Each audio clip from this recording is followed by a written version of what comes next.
What's up, and welcome back to another live stream slash cut down video later on. It'll be up there on the live afterwards.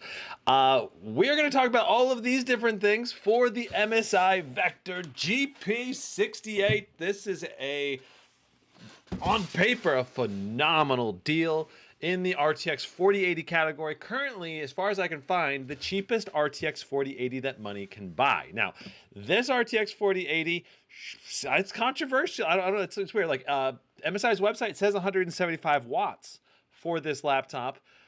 I checked while I was setting up the laptop. It said 175 watts in the NVIDIA control panel. I'm not sure because originally I think it was listed at 150 watts for the laptop. So we'll have to find out today if it's 150 or 175 watts. I know it's probably 150 plus dynamic boost up to 175. I don't know if it can maintain 175. We'll have to find out today.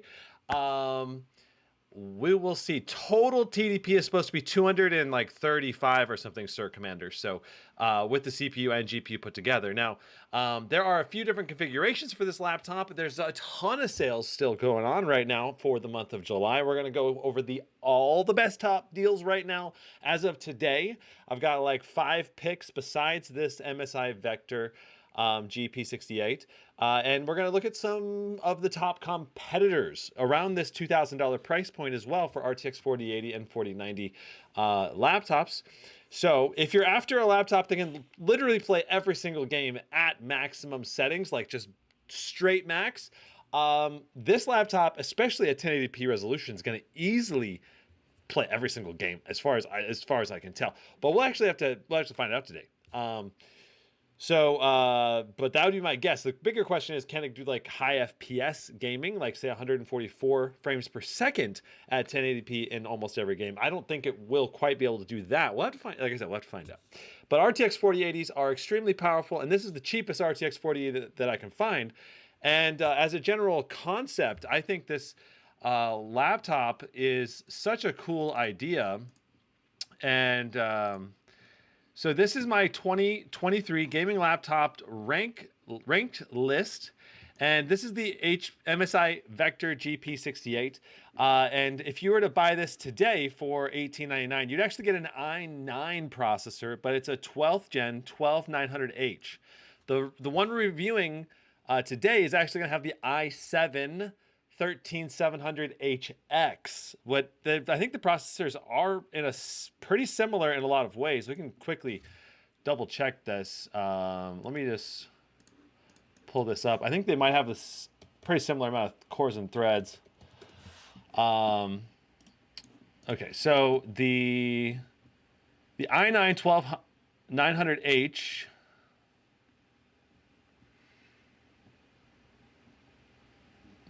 has six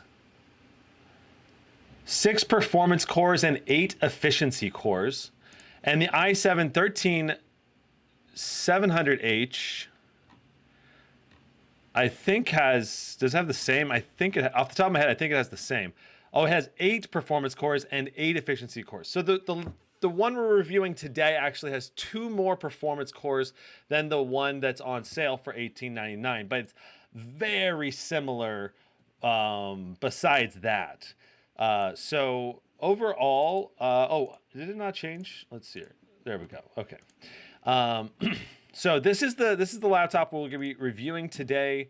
It was on sale, yeah, as it's still on sale, $18.99 over here. You can get a link to this in the description down below, or you can hop over to the full laptop spreadsheet and find all of the data about all of these deals that we're about to go over on this 2023 gaming laptop ranked list. Now, I put the top deals at the very top, the ones that I think are like the very best bang for the buck. Now, there are, of course, going to be some good deals down below here still that we did not move up to the top for whatever reason, or maybe we just missed it, so there's still possibilities that there's some good deals down below.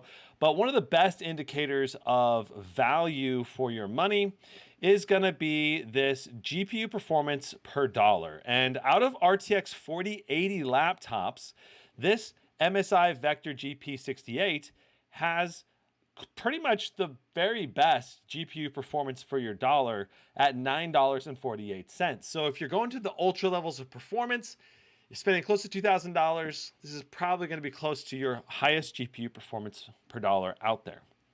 Now for Cinebench R23, 17,300 is very good, but it's not necessarily like the top CPU overall. And the biggest concern for me with the MSI Vector GP68 is primarily the screen quality. I think just about everything else about the laptop is probably going to be spelled perfect. But the display quality is going to probably be an area of weakness compared to other higher end laptops that cost close to $2,000. So we'll have to find that out. Today we'll have the Spider 5 Elite. We'll do a display test. You know, we are going to do all of these things over here. We're going to test the keyboard and mouse, take the laptop apart, check out Windows Hello, and it does have Windows Hello on this laptop. I was surprised. I did not expect it to have Windows Hello. It had Windows Hello. And we're going to check the quality control of this laptop, look at flex test, because I think this is an almost all metal chassis as well for the MSI GP68. It's not a unibody chassis or anything, but it's still very nice. We're going to do some fan noise testing and speaker testing, and then we're going to do Cinebench R23 TimeSpy synthetic benchmark tests, and then we're going to test a bunch of games and do a final summary of everything. So we've got a lot of stuff planned for today. Looking forward to this. $18.99 for a RTX 4080. As far as I know, this is the cheapest RTX 4080 laptop. Yes, GLK. That is as far as I can tell. This is the best YouTube channel for gaming laptops. Keep going and good luck in the future. Thanks, Albasius. Where's the Radeon RX 7800M XT? Come on, AMD, we're waiting. Yeah, right. It would be cool if they came out with that. Now, I would invite you guys to give this live stream a like if you enjoy this kind of content, and be sure to subscribe if you want to see more of it in the future. All right, so what are the other best deals that I picked out here? Well, first up, we have the MSI Cyborg 15. You get an RTX 4060 for $799. It's some really good silicon with a crappy display and a decent-ish processor, and only 8 gigs of RAM, but it is DDR5, so you don't have to worry about single channel or dual channel. But you get an RTX 4060, and it's $799. So it's not like it's going to be amazing. Our TimeSpy GPU score test that we had on it was 7,544. I don't even necessarily think this is the best laptop out here. I've made 3 or 4 different videos comparing performance and everything. The biggest problem with Cyborg 15, only 45 watts to the RTX 4060. And then the display quality. Those are the 2 problems with it. Other than that, the laptop was pretty nice in a lot of other ways. Asus TUF A16. Ryzen 7 7735HS with an Radeon RX 7600S. So this is the new Radeon GPU, RDNA 3 GPUs for 2023. And this thing's $200 off right now, $899. And I've actually got this laptop, was just delivered to me last night. So it's in my foyer right now. We're going to be doing an unboxing review of this one, hopefully tomorrow or the next day.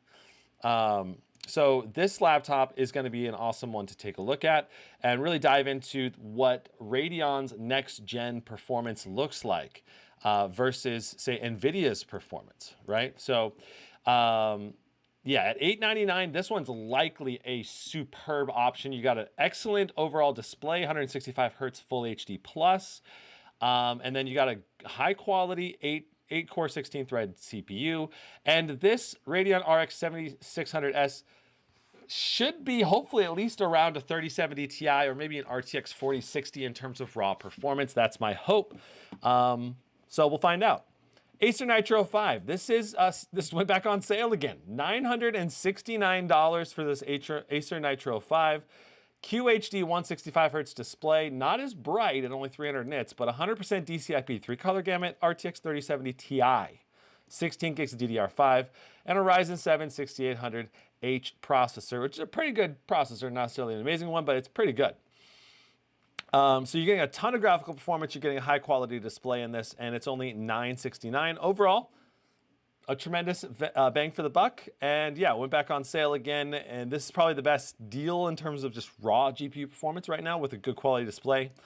MSI Katana i7-12650H RTX 4070. All right, and this is not a low watt RTX 4070. It's 105 watt.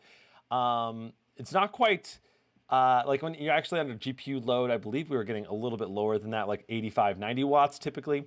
But I did do a hands-on unboxing review of this one, and it was excellent overall gaming performance. But the display quality on this one is also very mediocre. So if you're mainly use an external monitor and you want a good amount of graphics performance and you want RTX 4000 series with DLSS 3 and FrameGen support, then this is a cheap RTX 4070 option. And it is very thin and light and fairly portable at the same time. Okay. And of course, this is the MSI Vector GP68. It is clearly one of the best deals right now available, especially for people who don't care as much or as picky with their display quality. And we talked about this already at the beginning, but yeah, this thing's got an excellent selection of ports. Should be really good thermally. We'll find out. You know, this is based on the more expensive MSI GE68, but without the light bar in front. So the light bar definitely costs extra to add that. So basically, and the weird thing is the GE68 did not have RTX 4080 or 4090 GPU support, and the GP68 does. So this thing presents tremendous value, at least on paper, for people that are interested. And the HP Omen 17 also is currently on sale. The RTX 4080 and 4090 versions did go on sale. Right now, the i9 13900HX with a QHD display, RTX 4090 is $26.99. And the 4080 version is actually also on sale at $19.99 right now. So under $2,000 for the RTX 4080 Omen 17, which I think is a tremendous potential, has tremendous potential for GPU performance in an overall mostly premium package. This includes a QHD 240 hertz display too. So in some ways, this Omen 17 might be an even better bang for the buck if you're after something that has more screen quality to it. Now this is all plastic build rather than a metal build, which we're getting with the GP68. So that's an advantage to the MSI Vector. But overall, this thing, the Omen 17 should present a really awesome amount of performance and display quality without any glaring weaknesses with the Omen 17 at $19.99. So right at the $2,000 price point, if it was my money, I'd probably go with the Omen 17, probably because I like my QHD displays. Now, if you don't care about the QHD display and you're not as picky about your display quality, then I think saving some money and going with the GP68, and especially if you want something that has better, like more of a metal build and I think a sturdier hinge, extremely sturdy hinge on this laptop when I was checking it out earlier. So I think the Vector GP68 has tremendous potential. I cannot wait to unbox this thing and review it. So again, these are all the things we'll be checking today. We got a lot of stuff to get through, so let's check chat real quick. And let me switch this. There we go. Let me just check chat real quick, and then we'll hop into the unboxing. So, LSP, is it weird that the more expensive GE68 in almost the same chassis has only up to 4070? Yeah, it is very weird to me that the GE68 does not have a 4080 or 4090. Tofric, what do you guys think about the Sager Clevo? I just got the NP8855E. I have not done any reviews on the Sager Clevo chassis. I have owned a couple of them in the past. They've kind of appeared a little, how you say, cheap to me in the past in terms of build quality. But I did love my Clevo. That was like this monster 13-pounder. Anyway, I may end up reviewing some before the end of the year, especially if I can get a company to send me one for a review unit. Okay. This year, the MSI Raider series are highly overpriced. $3,500 for a 4080 is nuts. Yeah, we'll have to see. This should be the much more reasonably priced option, right? I think it is, and it will be. I think it's going to be really awesome. So here's the box for the MSI GP68. We got the MSI logo, gaming laptops, the dragon. If I pull this around to the side, you can see we got the sticker right here on the side. Right here it goes over the specs: an i7-13700HX, RTX 4080, 1 terabyte SSD, DDR5 16 gigs. There you go. Yeah. Let's go ahead and clear the space here and lay this sucker down and find out what has this got in it. All right, so there is the box. It's got the laptop right here and a fabric cloth. Let's go and take a look at the power adapter first. So here's the power cable. It's going to be about not quite 6 feet long, but it's pretty close to 6 feet long. Nice and long power cable. And then we got the big freaking brick here. You know, one thing that is a little bit confusing is, MSI says that there's 230 watts, or 235, I think, watts of continuous power throughput on this laptop. We'll have to see today what we get in a game like Dead Space. It might be more than that. But, this is a 330 watt power brick. And that might be a bit overkill if they're actually only trying to go for 235 watts total throughput. So we end up with a fairly large power brick. Look at the power brick size. It's the big beefy one, the same one that comes on the MSI GT67. So you get a big power brick with this guy. That's one downside to this laptop for sure. You do get a nice Velcro strap on the power brick though, which makes it easier to take around and plug in. And this cable is only a little bit shorter, about 4 feet long or so. So not as long for that cable.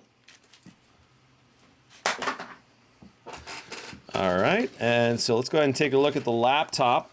Well, let's take a look at the manuals real quick inside the box.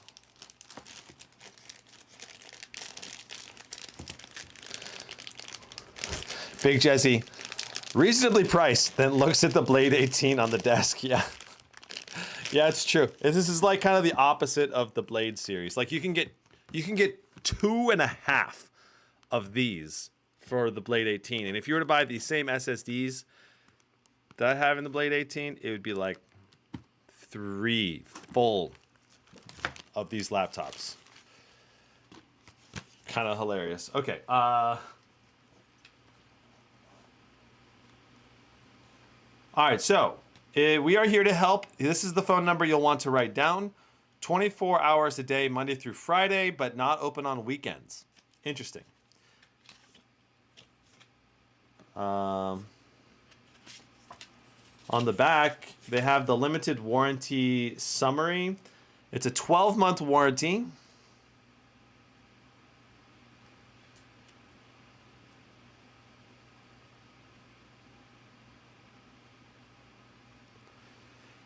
It does not cover things from accident, misuse, abuse, neglect. Basically, if you purposefully mess up the laptop, they're definitely not going to cover the warranty. So MSI quick guide. Let's open this up real quick. All right, so there's our all of our little layout coverage right there.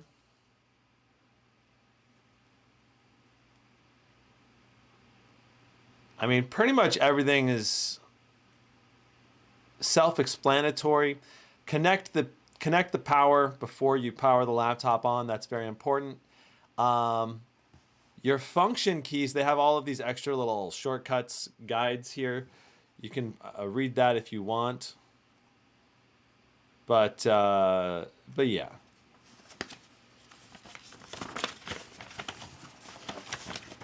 And then they just have different versions of it in different languages. So that's the pamphlets that are included in the laptop. let's go ahead and take a look at the laptop now.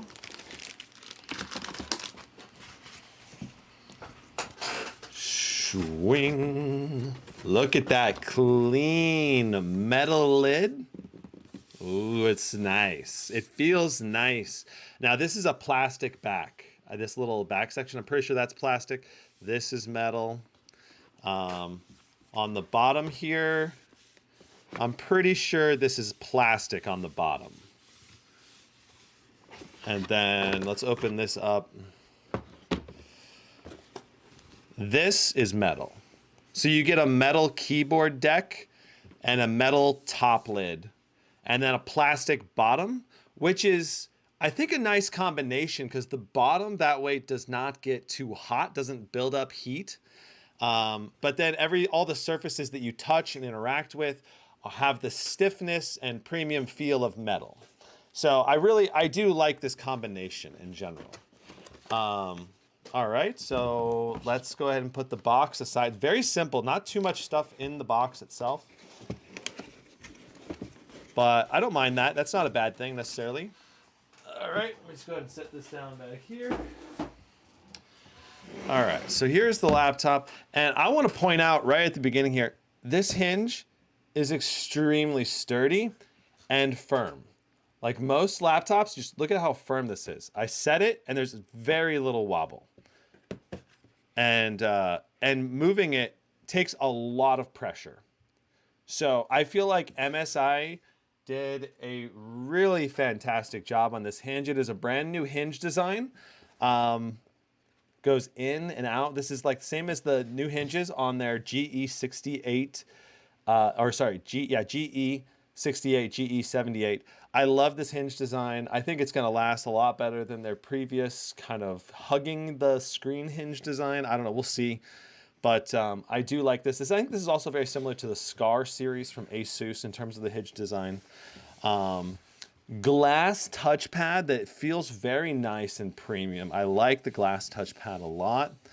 The keyboard also is per key RGB, which is a great touch if you want to have a bit more of a premium feel to the laptop itself, right? So now I don't know if this logo lights up. I don't think so. I think this logo is just, that's another area that MSI was able to cut some cost. And I don't believe there's any rear RGB lighting as well. So it's just the keyboard backlight on here. And look at all this ventilation. There's a lot of air ventilation for air intake on this. And you can see the copper heat pipes with this laptop. So I don't think there'll be any problem with air ventilation intake. That said, obviously, raising the laptop up or having a laptop cooler will probably still help this laptop. But in terms of the default venting, there's a lot of default air ventilation. I do like that. And do notice that this laptop is not very thin. It's a little bit beefier. It's got a little bit more chunk to it. All right, so these are I did a little bit of research before the live stream today to look up the ports.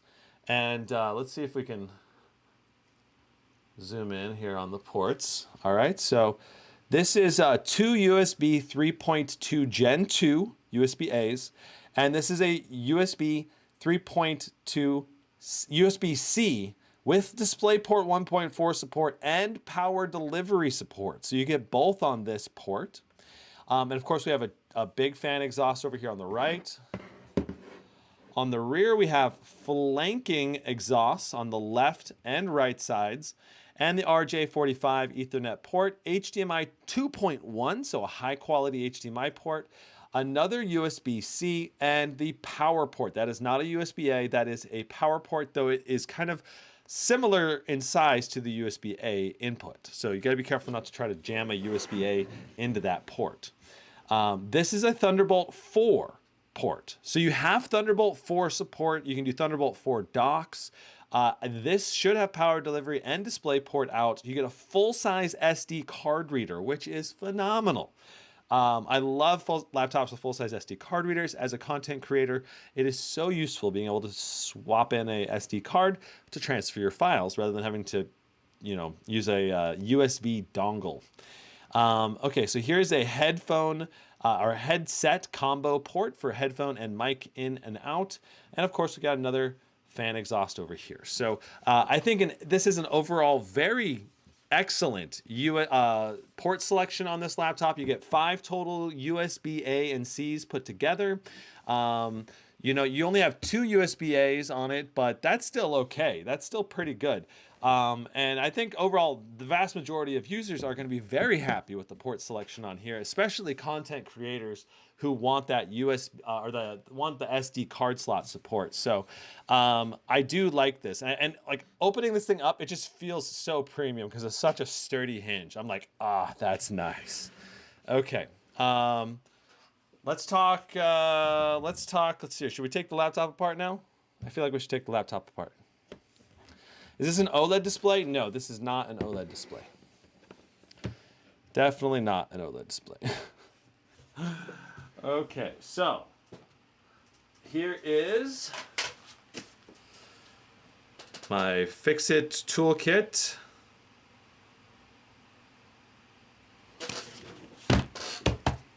All right. So this thing is got everything we'll need, hopefully, to open this laptop up. And I think we're probably going to need the pry tools today on this one for sure. MSI laptops recently have not been very easy to take apart. So this is going to be a little bit interesting. Well, I guess yeah.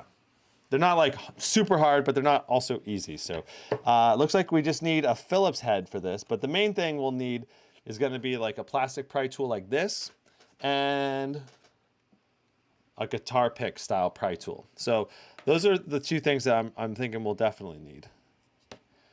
Could you cook an egg with it?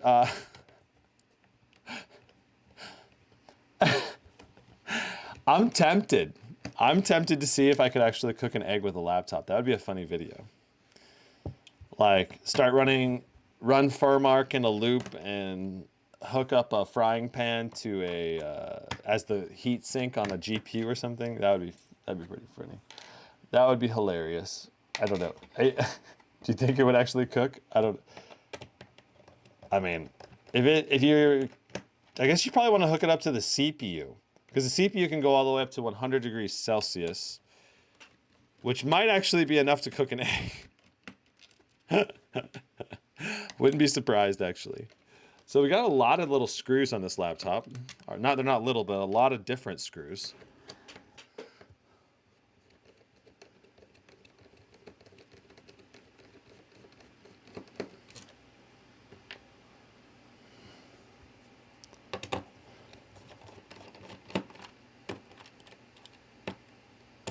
Swim. All right.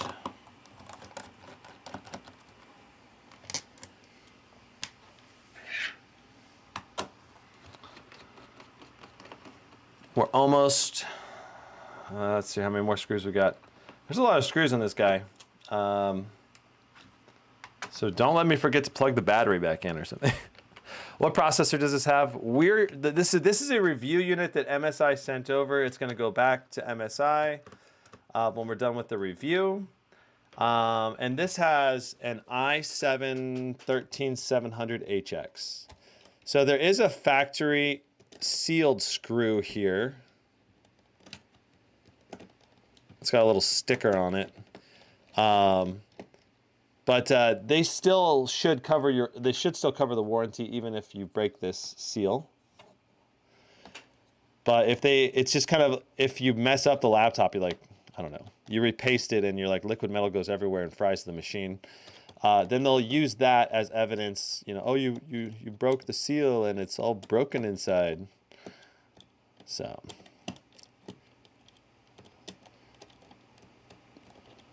Okay. It's just the sticker makes it hard to get the screw out. That's the only real negative there. Okay. All right, so we got all the screws laid out. Excellent. I like trying to keep this organized. I did find the Blade 14 screw that I lost in the last live stream. Went for a little adventure across the room and I found it when I stepped on it and it hurt. Okay. It's time to rotate the camera. All right, into the AM. Have wonderful t-shirts. There's a link in the description down below if you want to get a t-shirt. So in the last several of these unboxings, I had to take this back piece off first. I don't know if that's the case for today or not.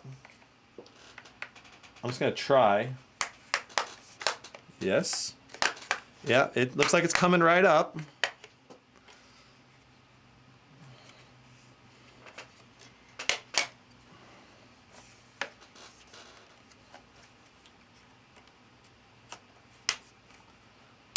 Just make sure if you take this thing off to use a plastic pry tool, not a metal one. If you use metal on the plastic, you'll just like totally gouge the plastic.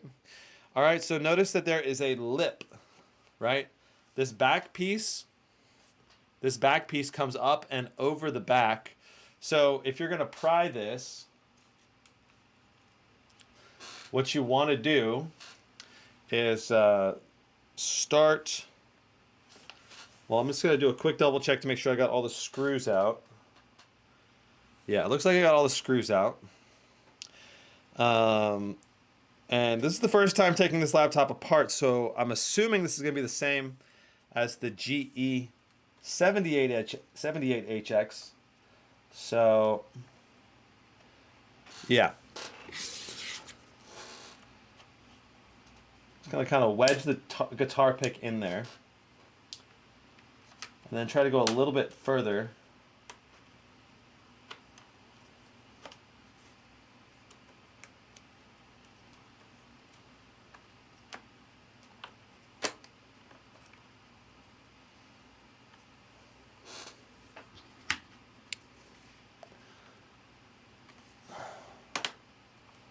All right, there we go.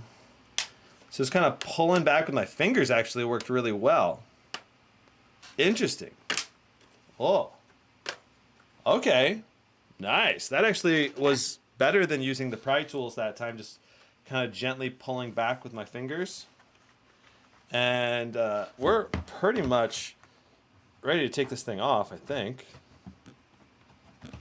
The front is not coming up yet. So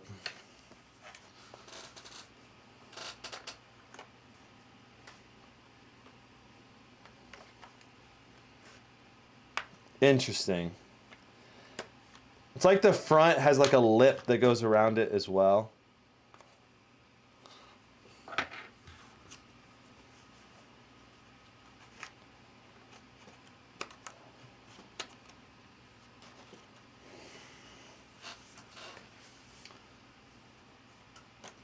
mean, I'm guessing just by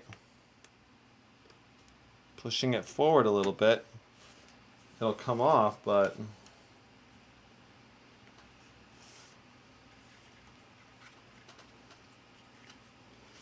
okay, so I'm gonna take this. You can see there's a little lip right here. I'm gonna take this and I'm just gonna try to take this down the whole way. There we go. All right, now we've finally disconnected everything.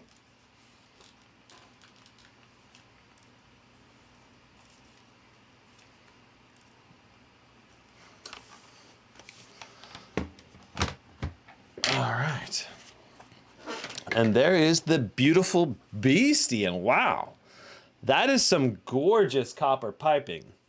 It looks really like shiny. I don't know. A lot of the brands these days are using like a black paint over their piping. Some of the MSI laptops don't have that. I don't know. I just love the copper look. Okay. So, starting off, this is a 90 watt-hour battery. Wow. So that's not quite maximum, but it's pretty close to maximum. That's a good sized battery, which will help with battery life. Then we have two large speakers. See these speakers? These are big boys. So I'm hoping the speaker quality on this laptop is going to be really good. you know, like this is definitely above average in terms of speaker size. Obviously, quality matters a whole lot as well. So, then in terms of the internal layout, we've got our battery disconnect right here. We've got our memory shroud right here. Covers our two memory modules. We have our two M.2s, NVMe SSDs. All right, and we also get a Intel AX211 Wi-Fi. So you get the more expensive Intel Wi-Fi card with this laptop. Love that. Let's see if I can figure out what brand the SSD is.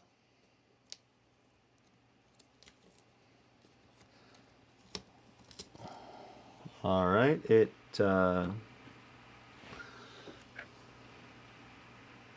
is a Samsung SSD, so a Samsung 1 terabyte SSD.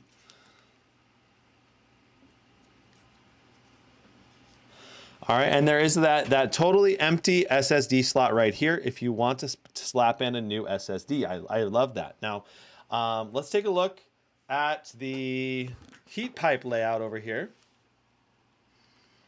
and some more details. All right, so this heat pipe layout looks to be really good. As far as heat pipe layouts go, we've got a nice shared heat pipe right here that goes all the way to the side exhaust fan. I love that. We also have this dedicated heat pipe for the GPU. And we've got this shared heat pipe to the CPU and GPU. So that way, all of the fan exhausts, all four of the fan exhausts are shared. For the CPU and GPU, at least some of the heat is going to be dissipated. Even when you're under a CPU only load or a primarily GPU only load, then you're gonna be always using all four fan exhausts, which is a good heat pipe design in my opinion, because that way when you're rendering videos or when you're playing a CPU centric game like Warzone or Dead Space or whatever, you can dissipate that heat better. Now this is the GPU. We've got the VRMs getting like a double heat pipe coverage over here, and that just goes over here. It's a dedicated heat pipe just for the VRMs. We've got this big metal plate going over the 4080. Look how big that 4080 is compared to the 4060, 4070, 4050 laptops we've been reviewing. This is a huge amount of space for that GPU. We got the Intel CPU over here. And we do have a dedicated heat pipe just for the VRMs for that CPU too. So hopefully the VRM, you know, that can hopefully keep everything nice and cool. Now, the CPU, when it's running, gets 4 heat pipes. The GPU, when it's running, gets access to 1, 2, 3, 4, 5 heat pipes. So very interesting thermal design. I think it's going to be really good. Fingers crossed. In theory, it should. This thermal design should support high power limits, and if the power limits are tuned down a little bit, then the temperature should be superb. Okay.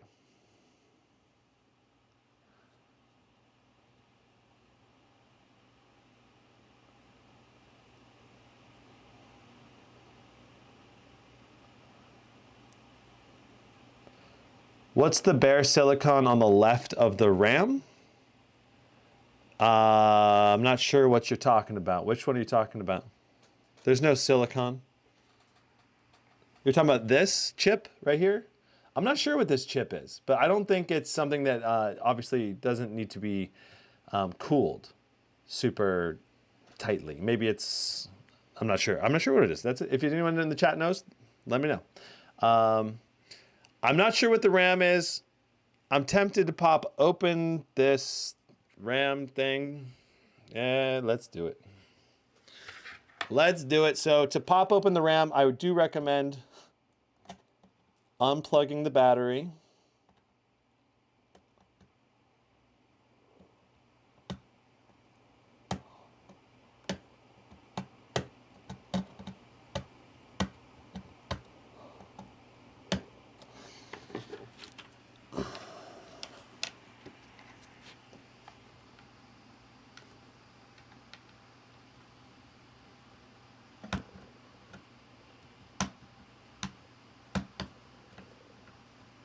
Come on, battery. Let's go.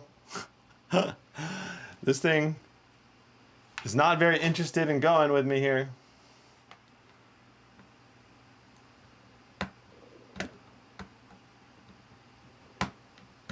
It's moving a little bit.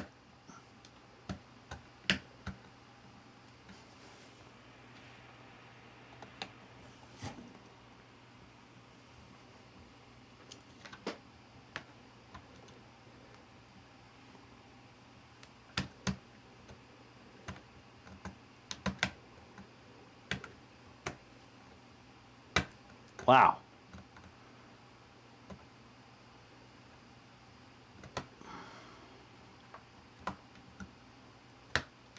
Just got to keep wiggling it. There we go. All right, so battery is now disconnected. Remind me to put the battery back in if I haven't unplugged it. If I haven't replugged it back in by the time we're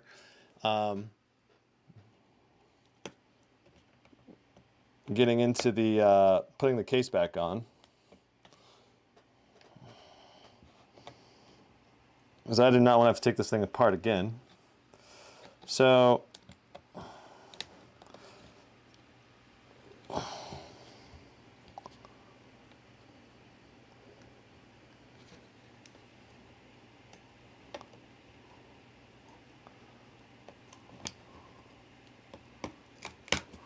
there we go.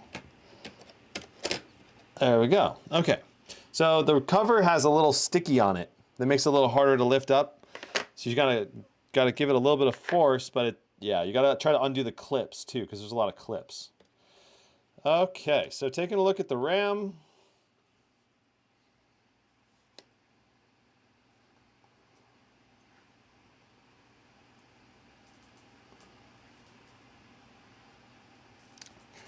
All right, so it's an, well, it's still not in focus.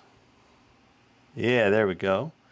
So it's an 8 gig 1RX16 PCIe PC5 4800. So this RAM, at least out of the box, is not 5600 RAM. It's 4800 RAM, so you're probably not going to be able to get this to go all the way to 5600, at least not without trying to just OC it or something. So, yeah, interesting. I'm pretty sure the RAM in this laptop, in theory, should support 5600 no problem, though. The i7 chip, I think it does support 5600 RAM. So, okay.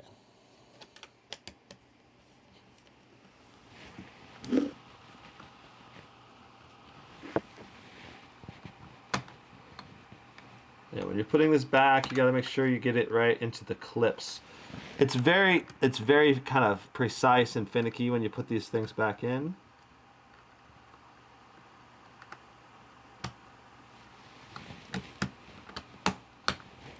There we go.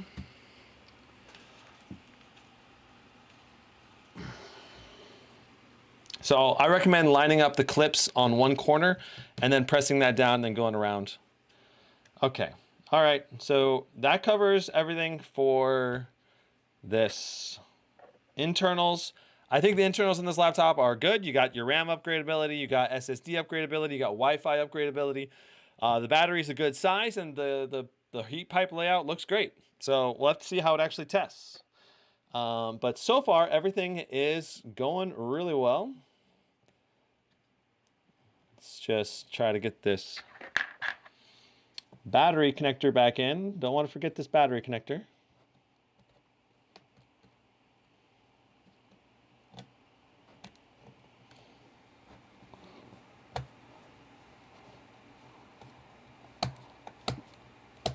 All right, battery is back in there now. Cool. Yeah, overall, like the layout. Seems like it's pretty well designed, and they're at least utilizing the vast majority of space in here. So time to get this thing back together.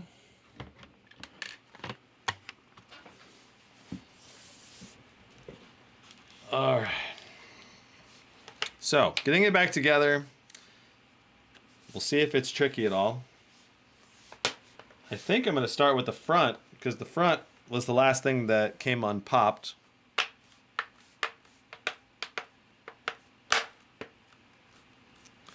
we go. So we're in on the front.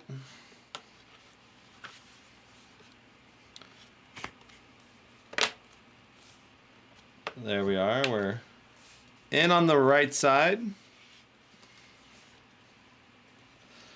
A little bit of a lip here with the headphone adapter. Not sure. Kind of need to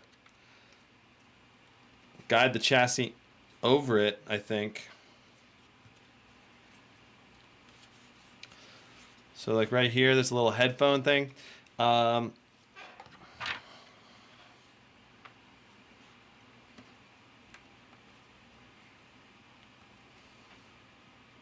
It's not really squeezing together well.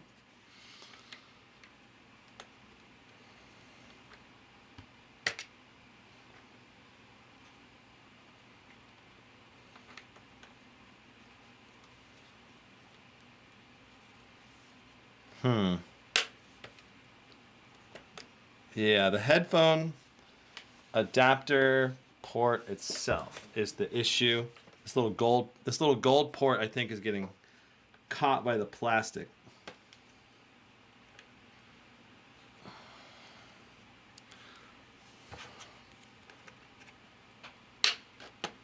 There we go. So I used the guitar pick in between the gap right here to push on the top of the gold headphone adapter to get it to pop into place. That looks a lot better now. All right. Now we got to make sure that we're seated all along the rear of this laptop.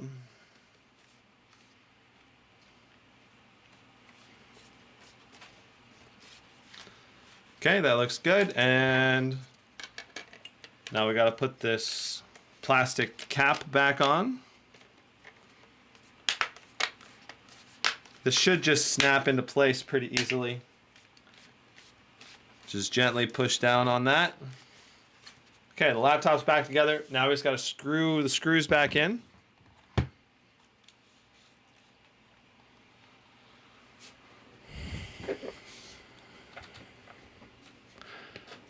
All right, so there's our first one.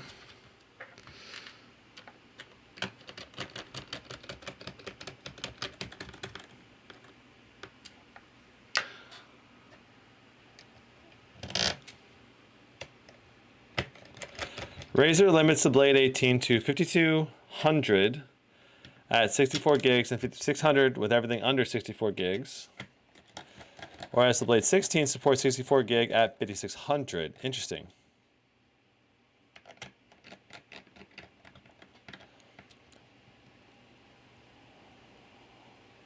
It's the one last gripe I have with Razer over my Blade 18. Interesting. I don't know. That might just be the RAM that they have. Maybe they would support 5600 at it with 64 gigs if you got like a different stick of RAM. I don't know. Maybe their suppliers could only supply 5200 RAM. I'm not sure. It might actually be 5600 RAM and then it's just running at 5200, though I'm not sure.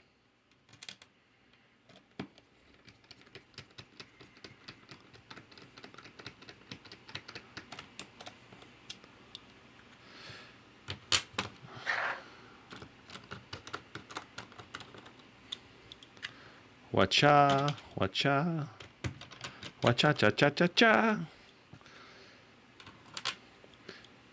You know, having this metal, this middle screw right here is an interesting choice. A lot of laptops this year do not have the middle screw, which I think having the middle screw should help improve chassis rigidity, I think. So I kind of like that MSI has it. You just got to not forget to take it out. That's the thing. It can really mess up. It can really mess you up if you think you got all the screws out and you don't.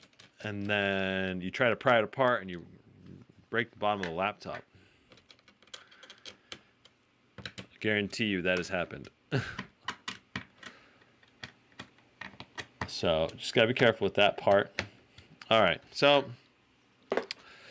that was the inside, underside of the GP68. Very good all around experience. No major problems. There's a little bit more hassle taking it apart than, say, another laptop, and it definitely helped a lot having multiple pry tools, dealing with the battery and then the chassis piece. So I do highly recommend this set. There's a link in the description if you want this iFixit toolkit that I use, the exact same one. There's a link down below. But there are cheaper options out there as well, so keep that in mind. All right. Here is... It's time to plug in the laptop.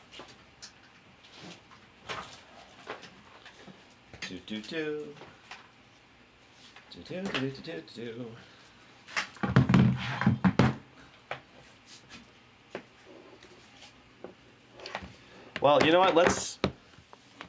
No, we already covered the ports. We already covered the ports. We don't need to talk about the ports. All right. There we are. We're plugged in the back.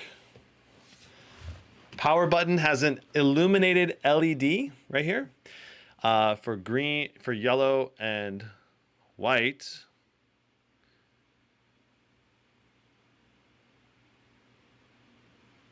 There it goes. All right, so the laptop's starting up. You get the MSI logo.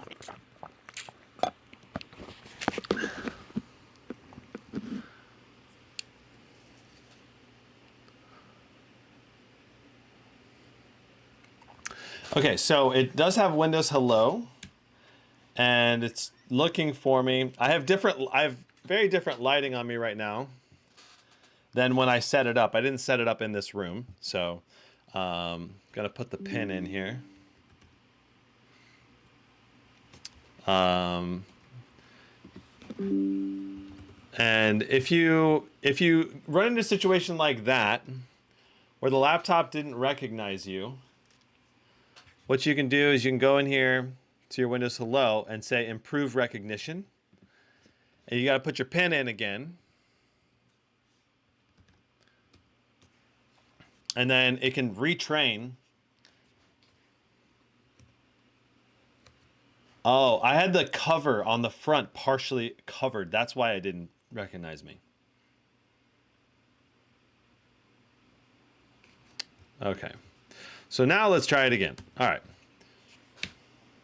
Woo, worked really fast. All right, so we're gonna lock. We're in before I can press a button. It's Windows Hello is really fast. I do like that. That's really great. So let's check out the web camera next. I don't expect too much from this webcam. Okay, so there it is. Yeah, pretty low resolution on the webcam. The actual image that you're getting for the 720p megapixel resolution or whatever, 720p resolution, it's actually not terrible for the resolution. You know, it reminds me a lot of the GT77. It might even be the exact webcam combo for the GT77. You get good hair definition here for the resolution. And the image quality doesn't look terrible, but it's also just very low res in general. Like the actual details when you zoom in, you can see is pretty minor, like this Lumix. You can barely read this, which you normally would be able to read that on these. So I'd say this is just like average in terms of overall quality is about average for a gaming laptop. Could still be drastically improved, but it does, you know, like the detail for a 720p resolution, it's really good, but it's just low resolution. And the colors I think are meh. I don't know. So that's the webcam, not awful. You can see the display right here. The display, I don't think it's going to test very well. Just my eyesight seeing it, I'm just like, these colors are not super vibrant. Like, it doesn't look awful, but it doesn't look like a high color gamut display. All right, I know that the color, I know the color gamut could definitely be improved compared to other laptops. So let's talk keyboard. All right, and keyboard customization. Now, if you want to customize the keyboard, the colors and lights, you need to use the SteelSeries GG engine. And I'm going to go ahead and position the camera a little better to show you this. Cool beans. That's good. All right, and we're going to zoom in a little bit. And let me go ahead and get my mouse plugged in.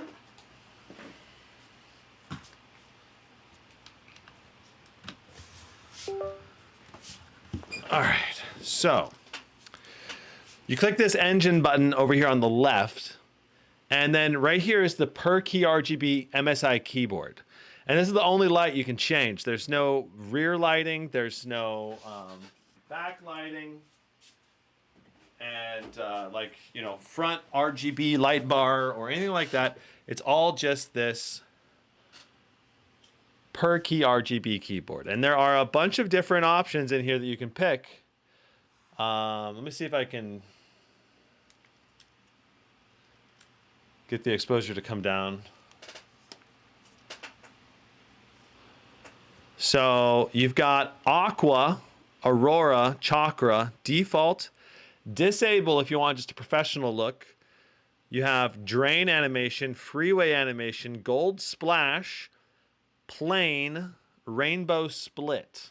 All right, so let's go ahead and go through each of those in order. Looking at this RGB keyboard. And another thing to keep in mind with this keyboard is that there are translucent keys, just like on the GE68 and the GE78. The WASD keys are extra translucent, as well as the arrow keys here and the power button. So there are, a total of 9 extra translucent keys here.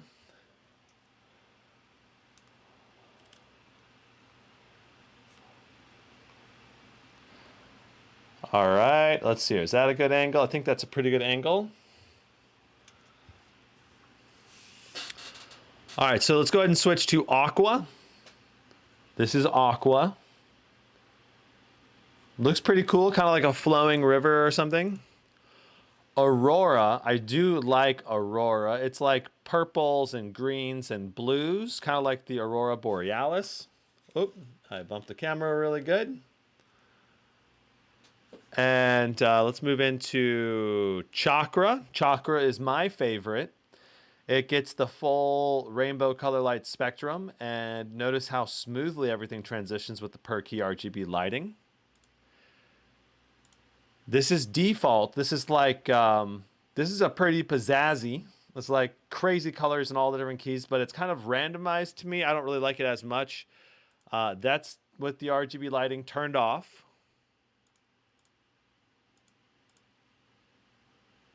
This is Drain. So Drain is all of the colors coming together, circling the keyboard and going to the center. It looks pretty cool. I kind of wish it would just keep going, though, without completely emptying. This is Freeway. So like cars passing on a freeway in each of the lines of the keys. This is Gold Splash. Gold Splash looks pretty good. I think this would look pretty good in certain scenarios. I don't know if like you're in a maybe some business meetings, not certain high-class business meetings, but like depends on who you're with. Plain allows you to do, I believe, this is just kind of a yellowy, orangish backlight. Yeah, so just a stable backlight. And then this is Rainbow Split. So 2 rainbows coming out from the middle of the keyboard. All right, and like I said, my favorite is just Chakra, which is like the RGB rainbow wave, basically, of a lot of other laptops. Okay, so while we got this, let's go and take a look at it, if there's any different keyboard brightness settings. So you can see I'm pressing FN plus F8. That is as bright as the keyboard gets right there. That's the brightest setting. And then you press it once more, a little bit dimmer, a little bit dimmer, a little bit dimmer, and off. So there's 3 brightness levels if you don't include off. All right. And the keyboard backlight itself, I don't think it's too dark. It does look very easy to see, but it's not as vibrant and as punchy as the Razer keyboard. So just for reference, you can see how bright the Razer Blade 18 RGB keyboard is over here. It's kind of hard to see because got all the brightness reflecting off of the Blade 18 there. But yeah, the Blade 18 definitely has a little bit brighter keyboard. I think this looks really good though in terms of like usability. It's going to be extremely usable and very easy to function with this keyboard just like this. Like if you're trying to actually use the backlight to type on it. Now, in terms of key functionality, let's go ahead and look at the F1 through 12 keys that you get. You get a mute, volume down, volume up, turn off trackpad, microphone mute, turn off webcam, launch MSI Center. So F7 launches MSI Center. F8 is your keyboard backlight, display brightness down and up, and then your monitor selection is F11. Coming around to the right side over here, we get nothing on F12, print screen. F12 is a missed opportunity right there. Print screen, insert, delete, and then you got your multiply, divide, addition, and subtraction. And then you got your number pad button with an LED indicator light on the key itself. That's nice. And then you've got your 10 key right here. It's a different layout than standard, but it still is going to work pretty well. And you have a dot key and an enter key over here. If you just need to punch in some numbers, punch in your pin, whatever, it's going to work really well to actually type in. So there's the keyboard. Let's see here. There's a little bit more functionality on the arrow keys here that you need to be aware of.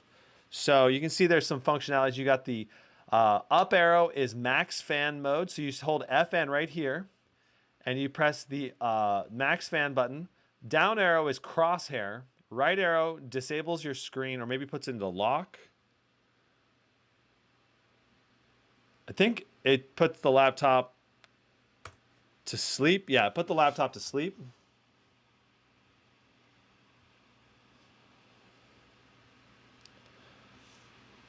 Okay. And then the last functionality is play pause on the left arrow, which is nice. And I do like that you have the crosshair. Quick button for the crosshair functionality is sweet. I wish more laptops had this. This is cool. I like that. It's a nice functionality on MSI laptops. That's really convenient if you're a shooter player or something, and like certain weapons don't have good crosshairs or whatever. And so there you can see the screen in a dark room is extremely bright, obviously, but in a bright room, we'll have to see how bright this thing actually is. Let's do a backlight bleed test.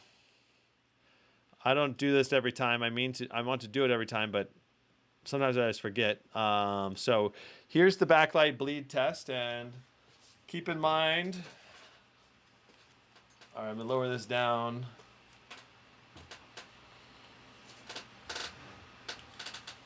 Keep in mind my screen is super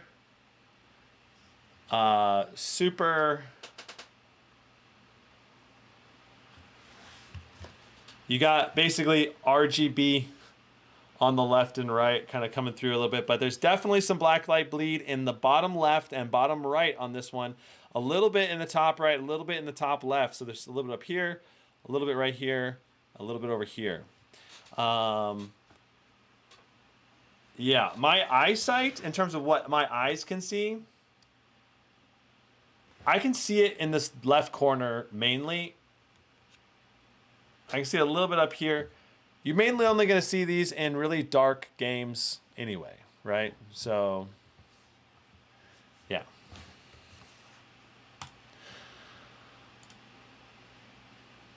Yeah, I would say that's not amazing, though, in terms of backlight bleed protection or whatever you want to call it. But that's going to vary from laptop to laptop. Each display will have different levels of backlight bleed to begin with. So just keep that in mind. Like yours might be worse than this one or better than this one, you know. So John Wick says, "Hey Gizmo, may I know out of all the gaming laptops, which one is your favorite control center? Your most favorite and your least favorite? The worst is the Alienware Command Center, and the best is probably Armory Crate from Asus, probably. At least for laptops, it works really well." Quick question: the RTX 3080 16 gig laptop, is it worth it still? Yeah, if you need a laptop that's a good laptop that's great for QHD gaming, a 3080 can still play QHD games pretty dang well. All right, so awesome sauce. That's the good overview of all of that. We've done this. We've done that.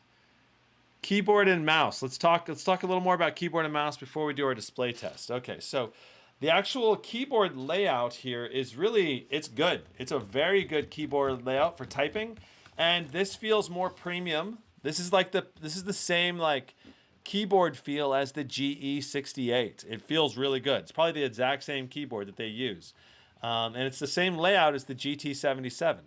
I like it overall. I think it'll be very good for most people. No problems there. Key feel and travel is smooth, kind of a little bit soft, but you still get a shunk to it. So I like the keyboard overall, and I think the keyboard is a keeper. This touchpad is large. It's smooth. It's a glass touchpad, and it feels really great to use. It's got a good, satisfying click all around, except near the very top. That doesn't really click at the top. But it's a plenty large enough size, in my opinion, and I had no problem scrolling, two-finger scrolling, controlling websites or anything like that with it. It's a really great touchpad. I think it's equal to the best out there, pretty much. It's just a little smaller than the Razer series or whatever, but it's still very good. Okay, so let's go into our display test, which is going to be an area where I think this laptop's probably going to be have a little hiccup. Okay, I also want to show you.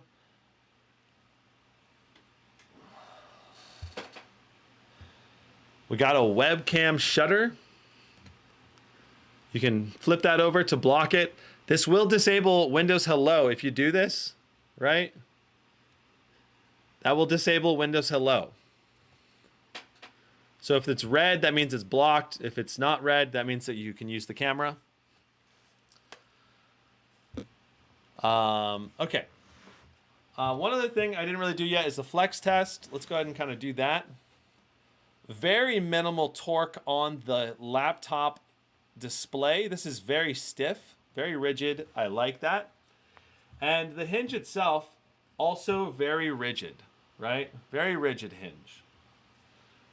One thing I did just notice, I don't think we're fully popped in.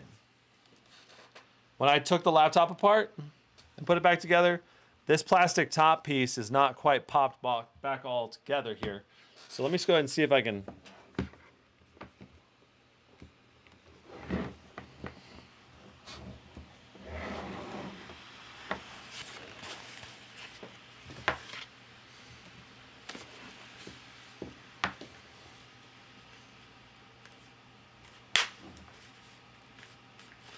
Yeah, we got one good pop there. Is that everything we needed? No.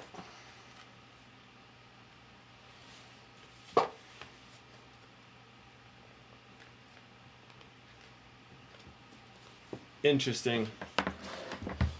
So we have more little feet right there. They need to go back.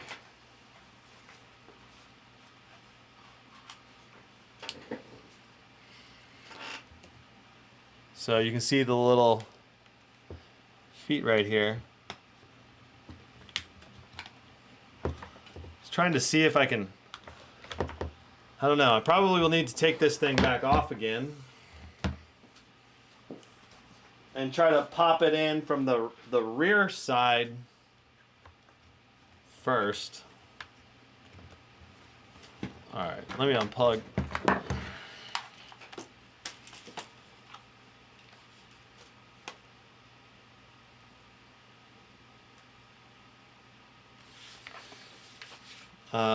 So I'm gonna unpop this.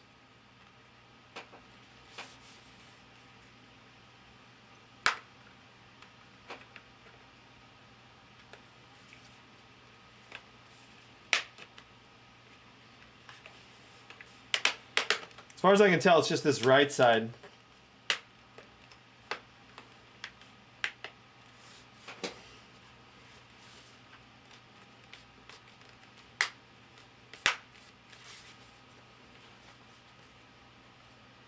Yeah, got it in that time. So it really wasn't hard to do. I just kind of had to unpop it and repop it back together.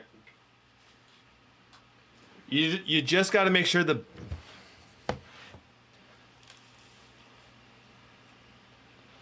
you just got to make sure to press down from this back half first, and then pop in the so you pop in this area right here along the screen, and then you push forward and down on the back side, and it'll go right in.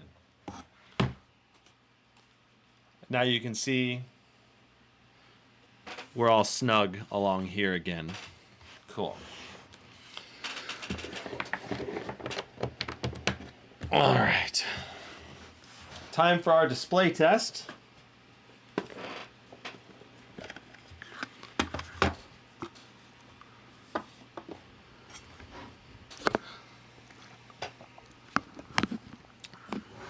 Is the Blade 18 still my favorite? I think so, yeah. I certainly don't see any reason to upgrade or change my personal laptop, but out of my top picks, the Blade 18 is still, I think, the most premium all-around device. Especially if you want good speaker, fan noise, and all that. It's not the highest performance device for sure, but it's pretty dang close. And it's just a really well engineered design device. So, all right. So, moment of truth about the display. We'll find out how bright this thing is and how vibrant. I'm predicting 250 nits. I don't know. I don't think it's going to be very bright. All right. Got to put my key code in here.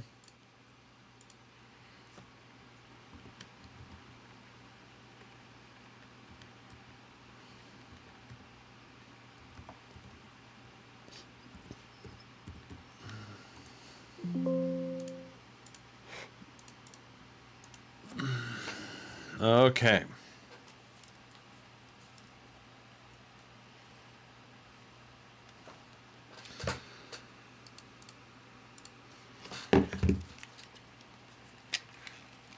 We're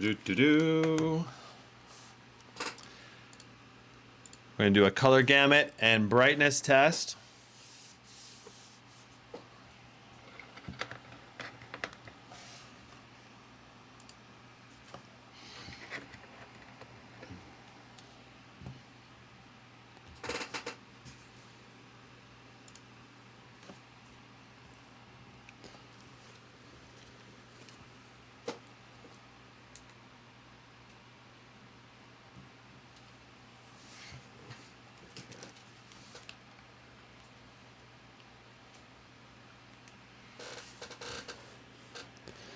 Blade 18 is mad expensive. Damn, yeah, it is very expensive. Where would you rank the Alienware M16 4080? I would mainly only consider buying the Alienware M16 4080 if it's on sale primarily. And you're willing to deal with maybe janky software for the course of owning the laptop.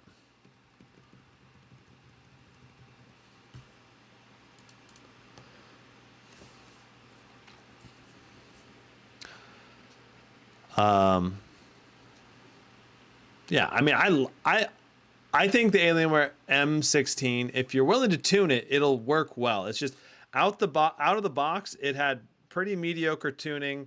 The software took forever to update. we kept running into like bugs with Alienware Command Center. I've owned several Alienware laptops, and it seems like nothing's improved over the last 7-8 years. Even though they keep saying it's being improved, they just really need to change their software to make it better. You have a 20% off discount, so for me, you can buy it for $2,100. Well, I love the build quality of the Alienware M16. The thermals were pretty good on the M16. And the speakers were pretty decent. Had Windows Hello. The display quality was very high color gamut, but not very good brightness. So it was only like 300 something nits, but it was like 100% of the P3 color gamut. So it was very vibrant display, but just not very bright. I have 2100. It's probably worth it. It'd be a good deal against the competition. But it's yeah, it makes it a little. I still can't just recommend it wholeheartedly to everyone. If you're willing to deal with the jankiness of software, then the Alienware M16 is going to be really great, probably still.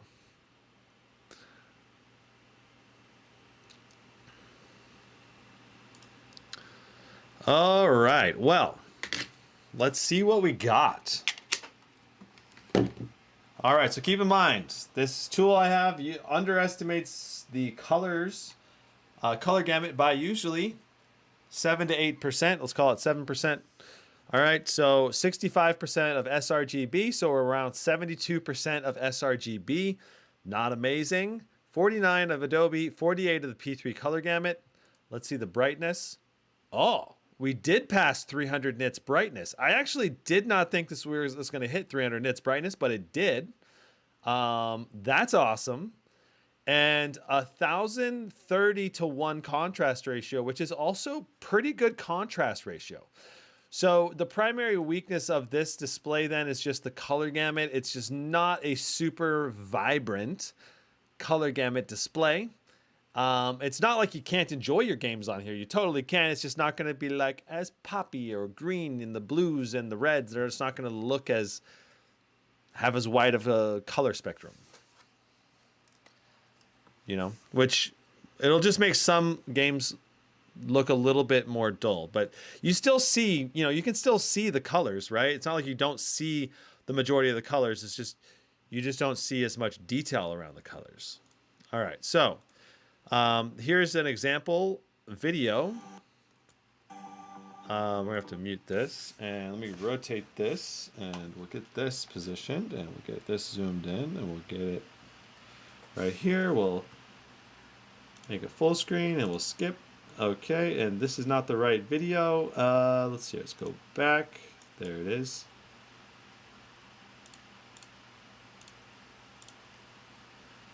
All right. So here is an example of the image quality itself.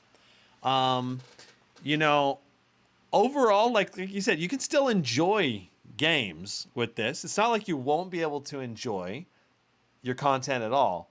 And it does hit 300 nits, but the color gamut, it's not as good. And when you see it, if you were to see it side by side with other more colorful displays, you would notice the color difference. Like I really do value getting to 100% sRGB. Personally, I would not buy a laptop with a display that's less than at least 90-something% sRGB.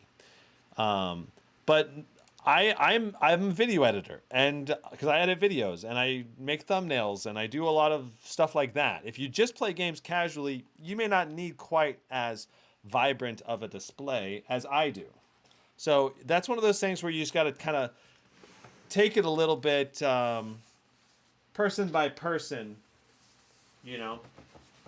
Each person's needs are going to be a little bit different on that front.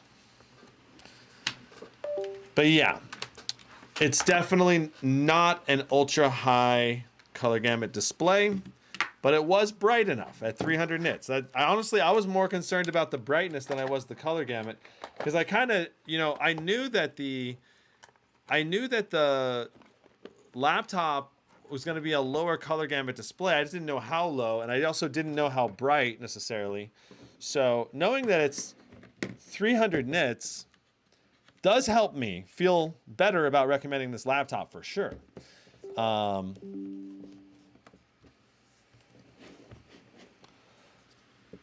Okay, cool. And let's see here. Now,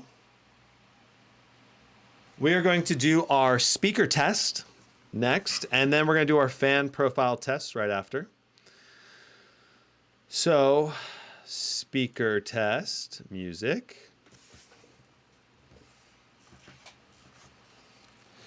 I'm not sure if these are the exact same speakers that's in the GE68, but I would not be surprised at all if they were.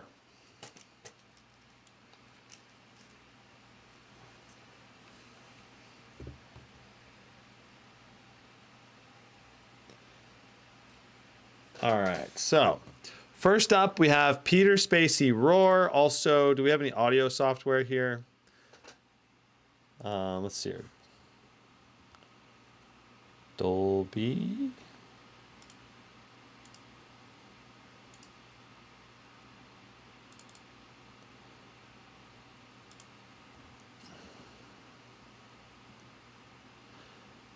Trying to think if there's any audio software. Is there audio software for...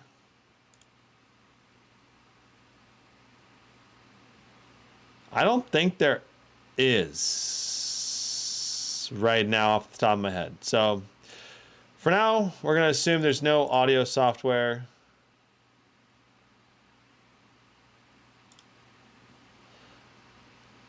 And we're going to use whatever default settings are in here. I can check inside of the MSI Center real quick as well.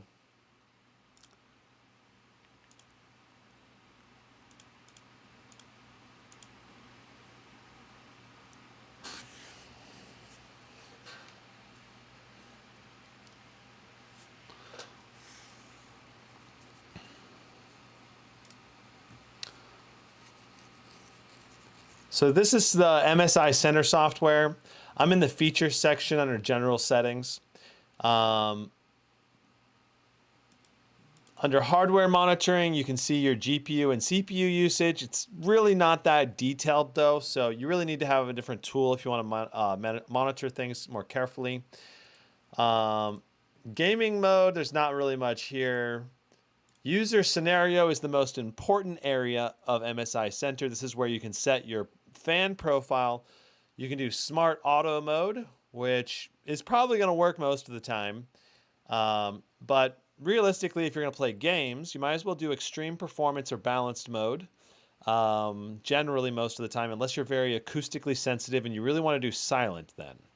Now, under super battery mode, what you're going to want to do, really, the real battery life mode in this is going to be integrated graphics mode. So this is your MUX switch control along the bottom here. You can do hybrid graphics, which will allow you to switch between integrated and dedicated GPU, which is fine. You can do that mode too if you want to be able to switch in game and have good battery life.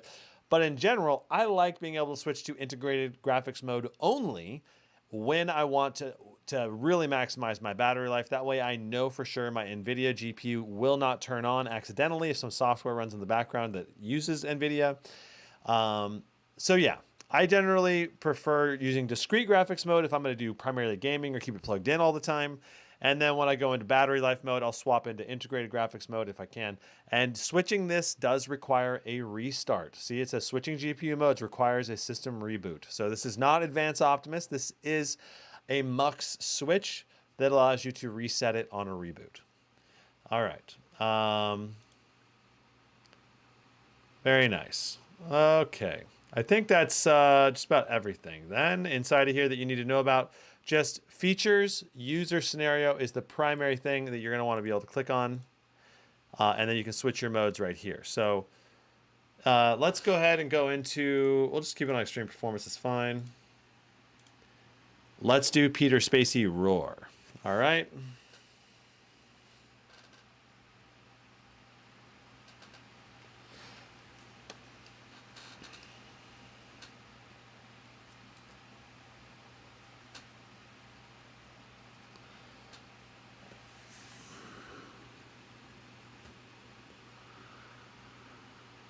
Okay.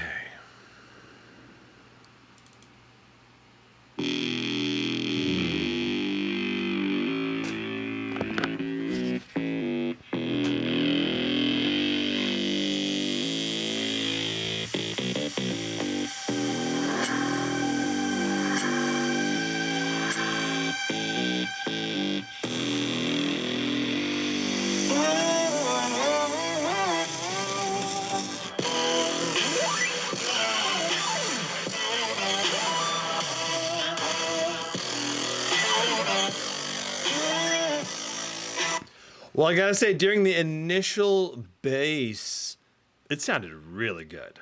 Like, phenomenal clarity, good volume.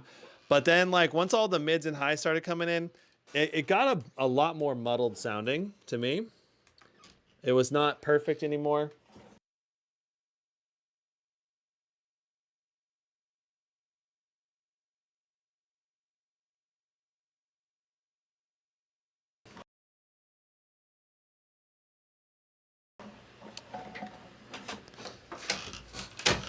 All right. Let me know if the audio is desynced. I was trying to, yeah, I messed with the cable there.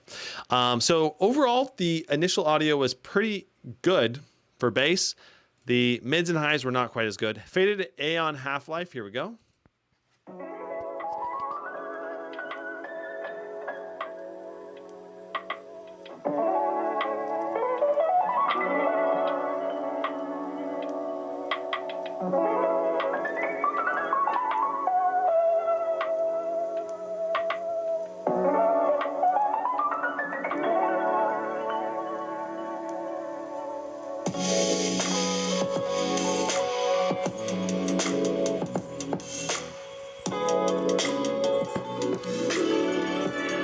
That sounded really good. All right, so Deuce Williams, La La Love You Like. I love you like la la la la la la la la. I love you like la la la la la la la la. I love you like la la la la la la la la. I love you like la la la. Okay, very good kind of thumpy sounding bass. Much better than average on the bass front.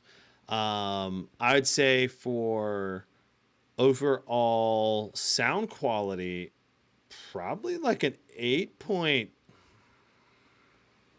or 5. It was good. It sounded better, maybe even a little high. It's hard to say. Like there was points when in Peter Spacey Roar, I was like, this was like got a little muddled. Let's listen to that one more time.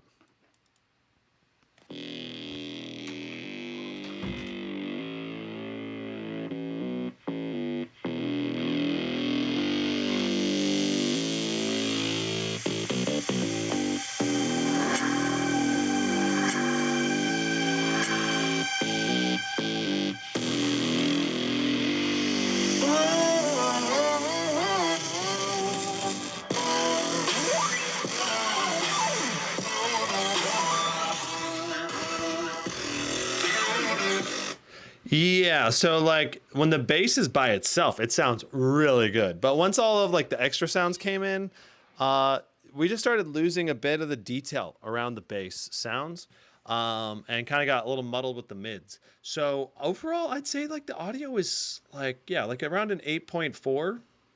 It's clear, like the mids and highs sound really good, but the bass, when it's by itself, sounds really good. Like it's a really good bass when it's by itself, but then yeah, it can get a little muddled. Not exactly the best multitasking speaker, but very good overall. I think most people would be very happy with the speakers in this. For the money, it's good for the price point, I think. So there is audio desync right now. Okay, hold on, I will fix it.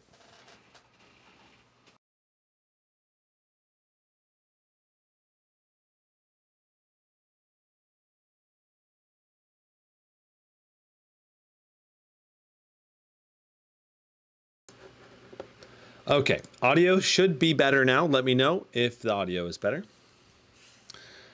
Okay, cool. Let's move into our fan profile noise tests with 3D Mark. So we're going to run Time Spy in the background.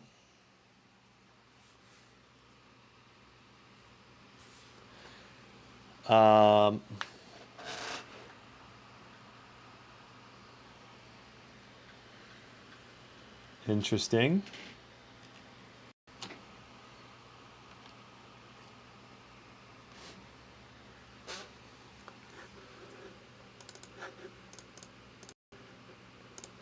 There we go. So Time Spy is loading up.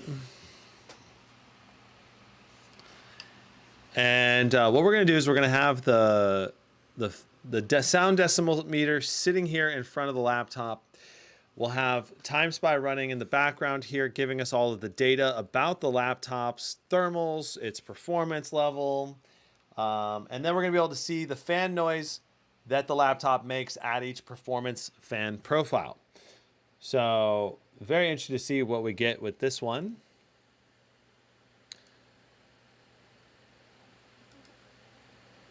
All right.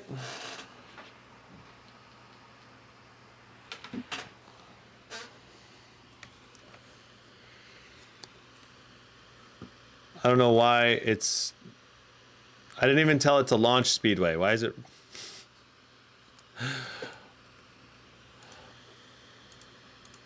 All right, that is weird. Okay. Let me check our stuff in here. Cool, all of that looks good.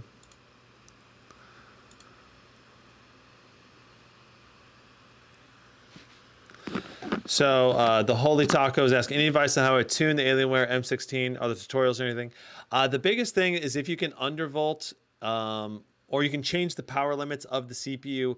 They were all out of whack when I first tested the Alienware M16.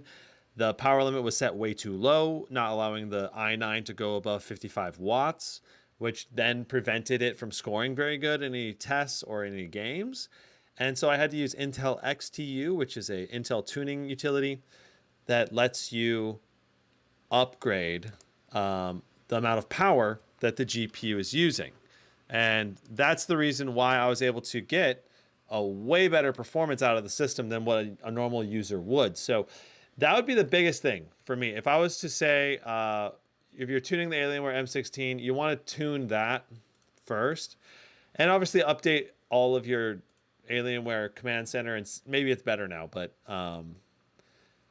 yeah, that's probably that'd be my top priority. Okay, so here we are, Time Spy. We're gonna run this in a loop in a window, and this will give us our data.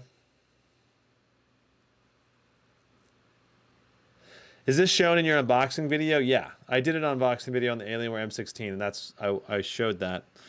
But yeah, the way it was tuned out of the box was really bad. It was not very high performance tuning out of the box. So if there was some user that just bought it and tried to run it, it'd be like running at half the speed that it theoretically could be running at. So unless you know how to tune it, you're gonna have a bad time, you know? Okay, so here we are. All right. We have extreme performance profile selected. Let's go ahead and turn on max fans, all right? Max fans have been turned on.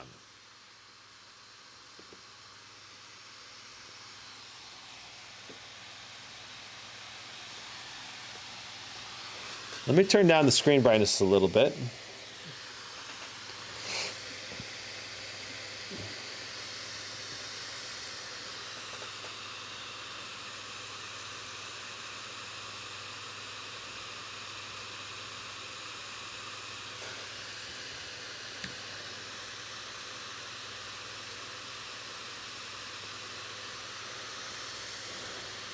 All right.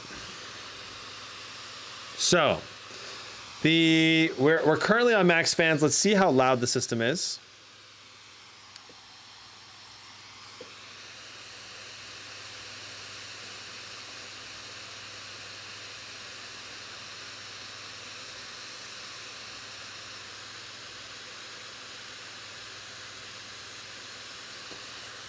58.6 decibels for max fans is pretty loud, but it's not nearly as loud as the G277 over 60 decibels.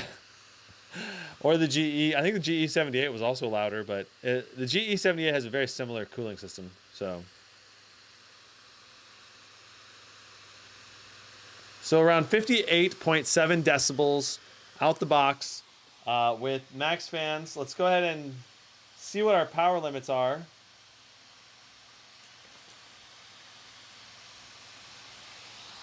So it looks like we're hitting right around 150 watts of power to the GPU, which is really interesting because MSI says it's 175 watts of power to the GPU.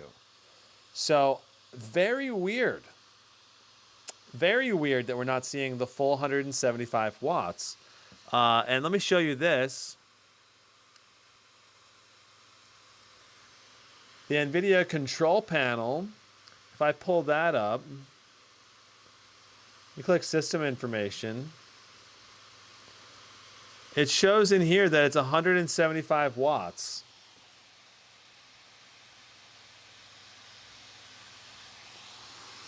Right here, 175 watts.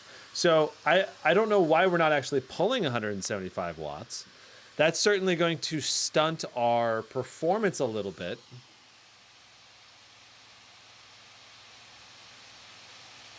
Compared to other RTX 4080 machines, they're going to get a little bit lower levels of performance here.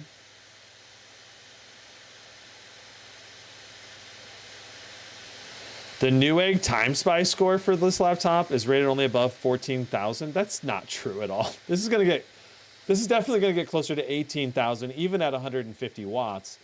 The extra 25 watts is not going to chop off 4,000 points off the Time Spy score.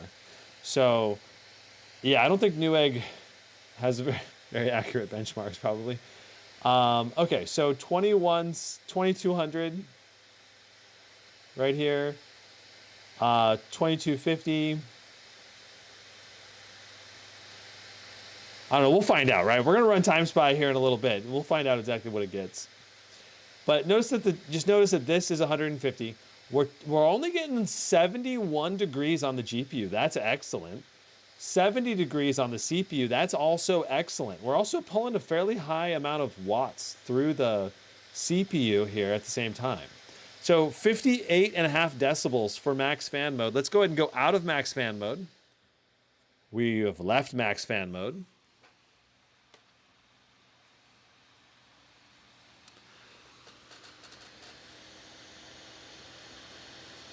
We are on auto fans now, but in extreme performance mode still. So the fans are still likely to ramp up quite a bit higher than balance mode or silent mode. Let's see if they get all the way to the same temp or the same decibel.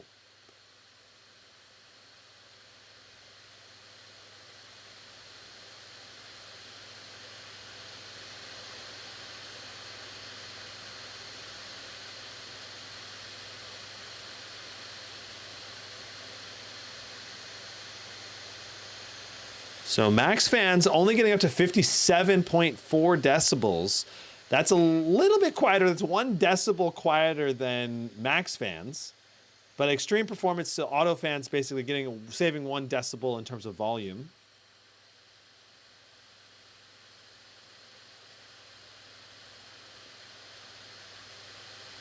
Yeah, so the auto fans are not going to be too much different than max fans, which is kind of interesting. Let's take a look at our temps now.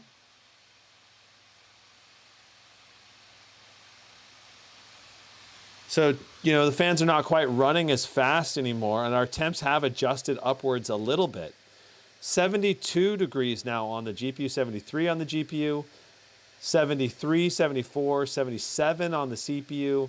So they're in the same ballpark, but they seem to have gone up 3 to 4 degrees approximately. For both the CPU and GPU on average. So still very, very good temps in extreme performance mode. And it looks like to be the same wattage. Again, keep in mind, this is just on auto fans now.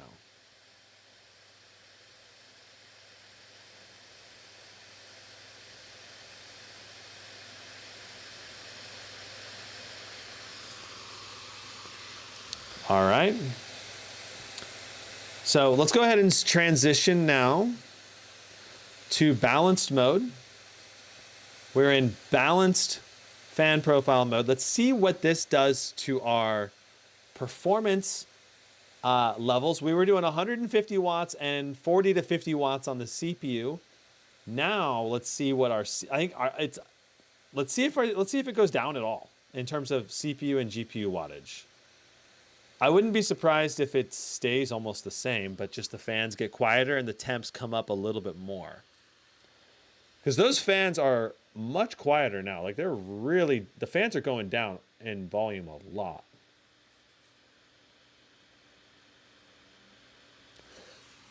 Let's see how loud these fans are now.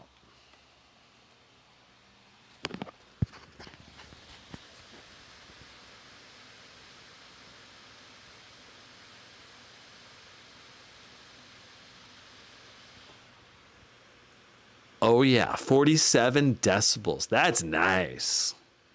That's very nice.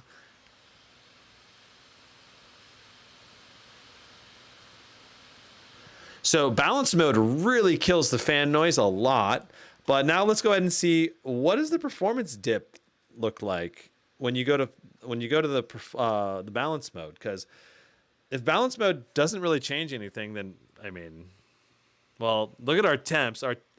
Our performance appears to be basically identical. 152 watts actually to the interesting.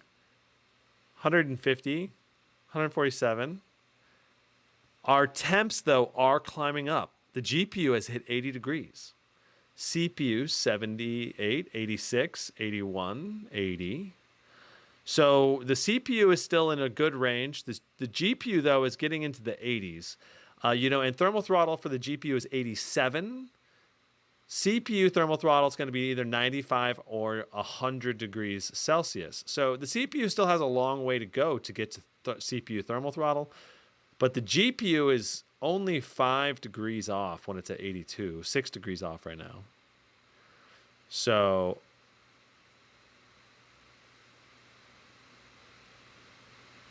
but I gotta say, the performance levels are very good for the fan noise that we're seeing here, right? The performance level appears to be like 98% of extreme performance or 95% of extreme performance. The clock speeds here on the GPU are in the same range, just like 50 or 100 megahertz lower, but very similar range of clock speed. 83 degrees now on that GPU.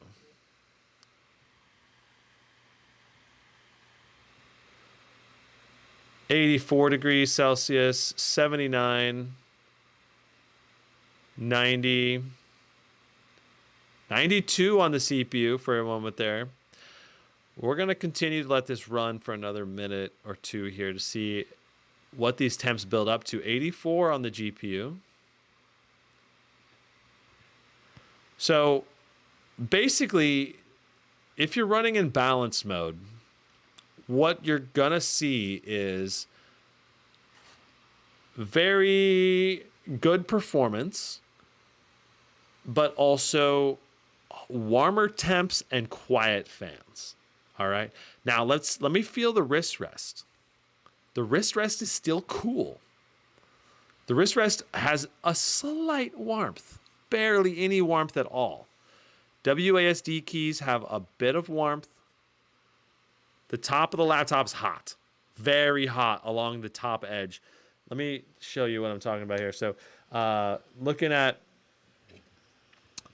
this, completely room temperature. Room temperature. Where your wrist rests are and the touchpad is room temperature. This is great. This is just this little area right here.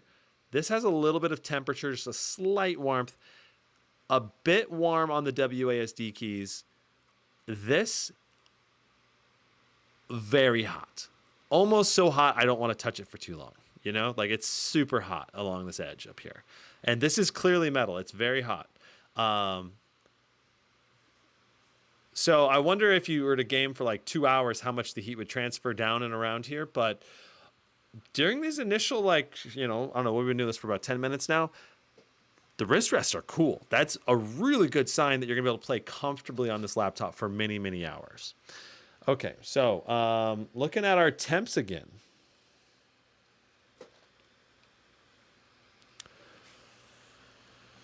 $150 watts of power still.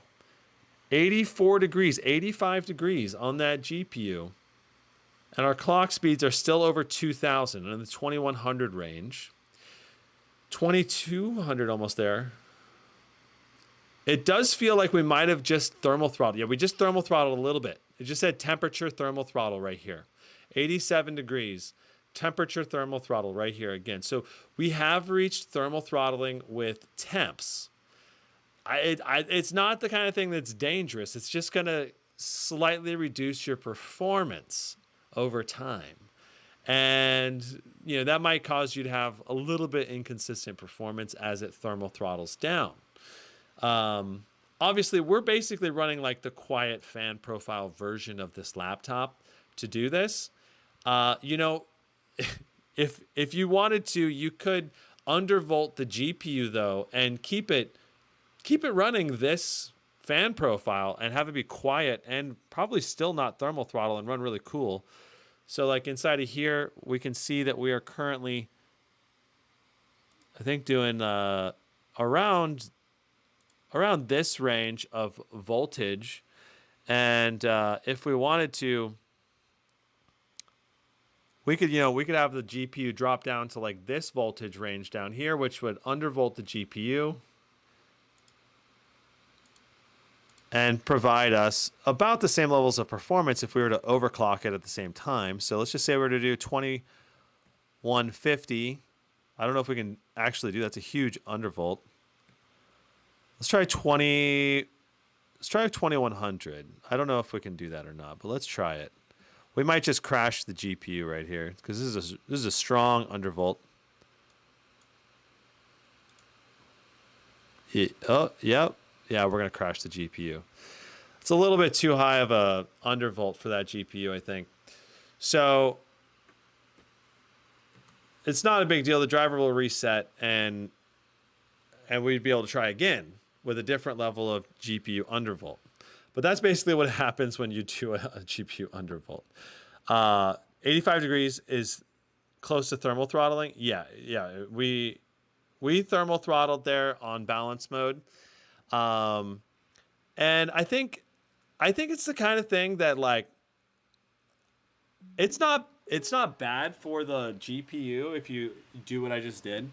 We're trying to find the limits and we just went beyond the limits for undervolting. So you'd have to do a less aggressive, probably increase to the clock speed. So we found that balance mode will basically thermal throttle on the GPU and CPU, right? We figured that out now. And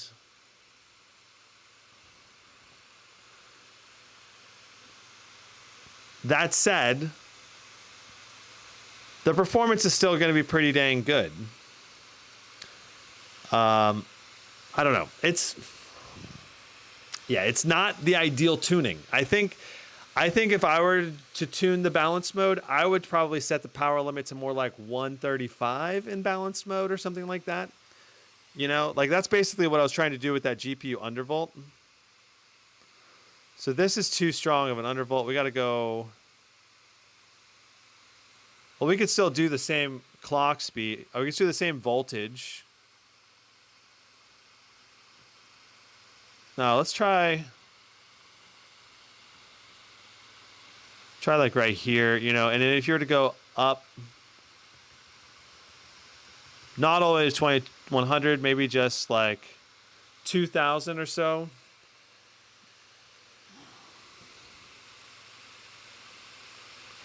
That's probably what I would do if I was trying to undervolt this. Let's go to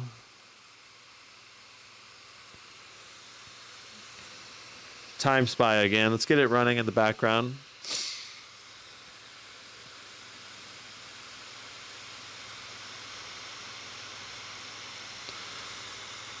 Prey J says, that's kind of bad. Other laptops usually throttle the power in balance mode so it doesn't thermal throttle. Yeah, that's true. And I generally agree. That's a better fan profile design. Like if I was designing this, like I said, I'd probably power limit throttle in balance mode, maybe down to 130 watts or 135 watts. It's going to reduce performance a little bit, but you're also going to not thermal throttle, which is, you know, the ideal scenario when you're trying to do something like this. In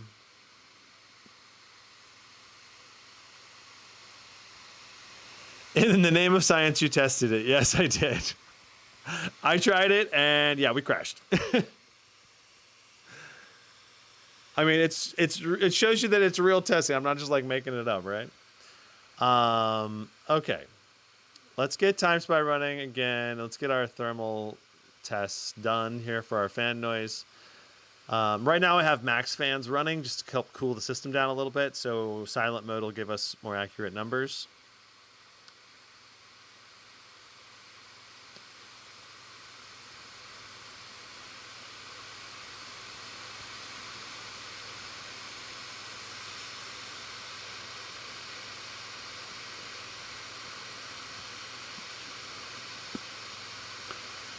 Prey J says there's actually a way to undervolt the 12900H in the MSI laptops.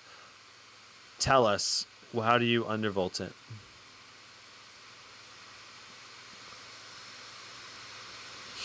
I'm curious.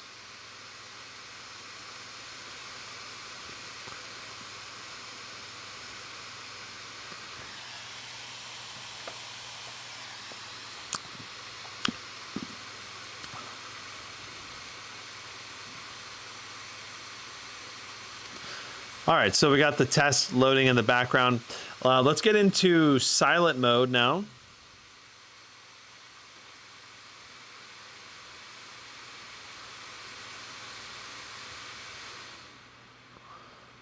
Okay. We are in silent mode. The quietest system profile. How is it still pulling 150 watts? What? Why is silent mode still pulling 150 watts? This is going to thermal throttle really fast running this quiet. Let's see how quiet silent mode is.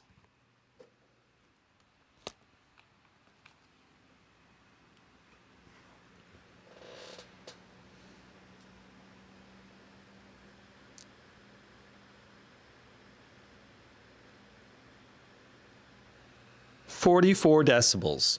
I mean, it's basically the side that you can barely hear the fans. Just a little bit of fan noise.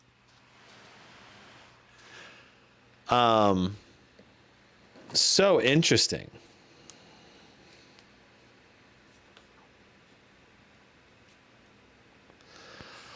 I do not see how this is not going to thermal throttle. Like, we're already at 74 degrees. We've only been running it for one run now.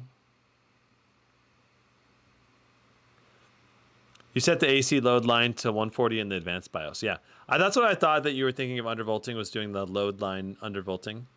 I haven't actually done that yet, but I do know that like XMG was talking about it. That was the way you could do the XMG laptops undervolting too. Okay, now we've dropped our wattage down. 120, 130 watts here in silent mode, 135. So notice our clock speed's also going into the under 2K range sometimes, down to 1800 there. Okay, so we found a new balance to our silent mode. And silent mode is doing a pretty good job.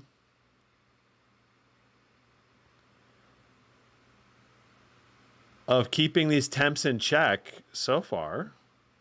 And it's going to provide enough performance. You know, we're doing over 110 FPS right now in 3D Mark Time Spy. Now it's 80, 70. Very good overall performance. 120 watts of power in silent mode. Yeah, this appears to be tuned a bit better now for a quiet fan profile.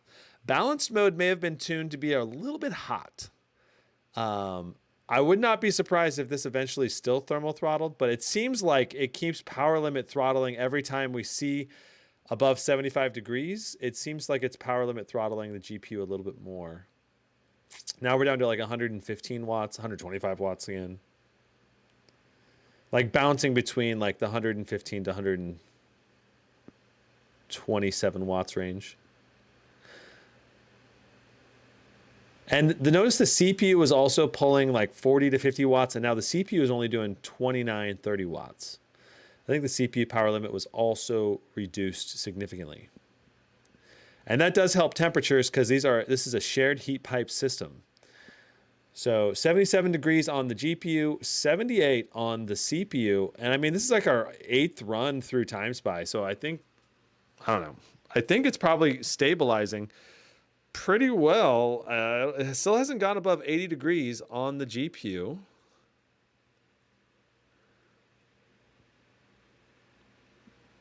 I'm pretty impressed with silent mode. I'm not going to lie. The silent mode here is better than most laptops. You know, it might work its way all the way up to thermal throttling, but it doesn't look like that's going to be the case because it keeps dropping the power limit down when it needs to reduce temps again.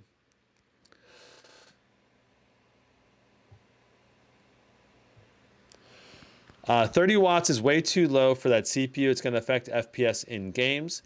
Yes, it will affect FPS in games for sure, for CPU-bound games like Dead Space or Warzone 2. Yeah, you wouldn't really want to run silent mode. But most games are not CPU-bound. Most games are GPU-bound. And so in general, I would not run silent mode for any kind of competitive game unless it's a really lightweight game. I would usually run silent mode only if you're trying to use like your speakers to play a AAA title or casual gaming, you know, when you don't want the fan noise to compete. So I would run extreme performance mode, auto fans probably with this laptop if I was going to play any kind of competitive game. And then if I'm going to play like a game like Last of Us or Dying Light 2 or something like that, single player game, I think silent mode would be great. It looks like it's keeping the temps in check, and yeah, it's so quiet. It's such a quiet fan system. So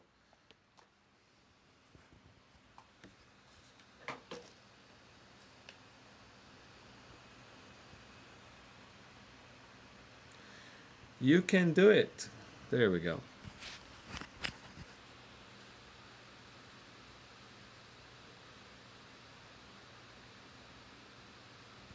I mean, it's basically completely quiet right now.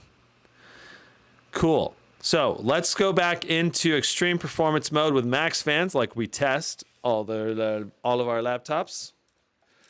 And let's go ahead and do a real TimeSpy run now.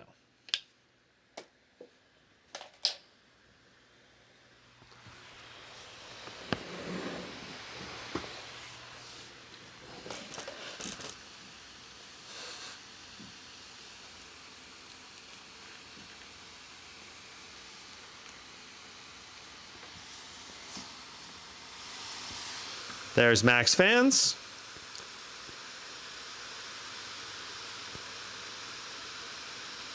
And just so you guys know, there is a 100 megahertz core clock overclock baked into the extreme performance mode inside of here. If you click this little dot, you can see it's got a core clock offset of 100. So out of the box, it's going to be overclocking that GPU by 100 megahertz. Okay. Let's go ahead and run our tests.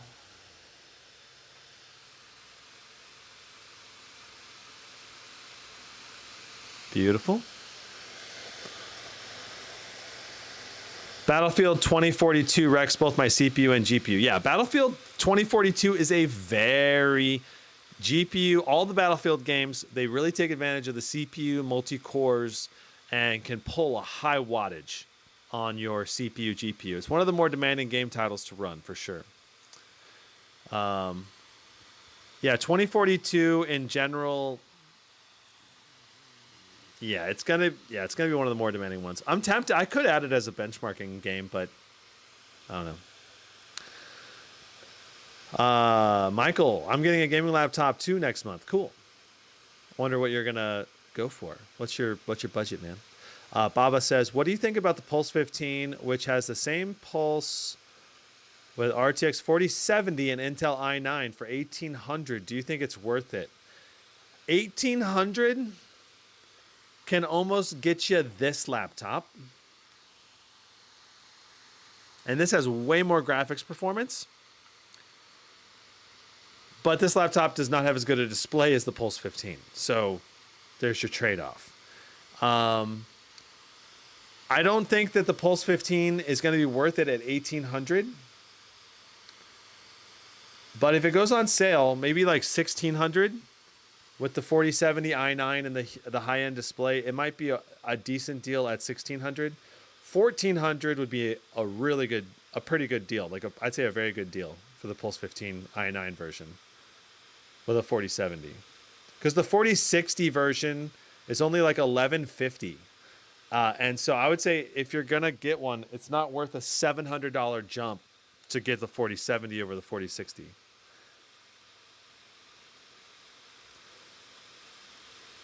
So our temperatures are absolutely phenomenal now that we're back in extreme performance mode with fan profile curves or fans set to max.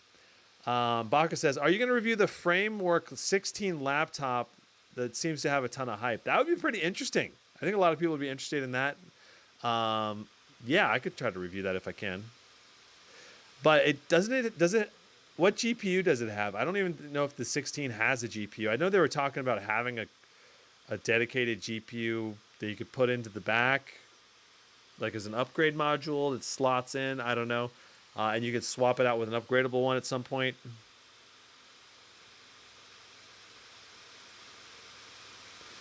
It has the 7700S from AMD. Oh, okay. Well, that's not going to be terrible gaming performance. You're going to be able to play most games at 1080p or whatever pretty dang well.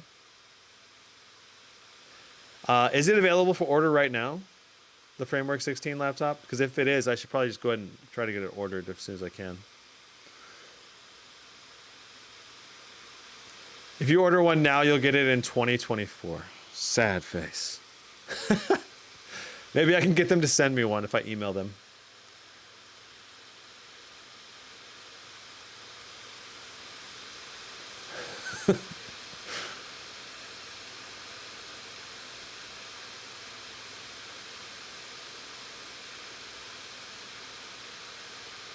So our temps are looking awesome. Our wattage in this time spy run is not hitting the 175 watts that MSI claims or that the BIOS claims it can go to.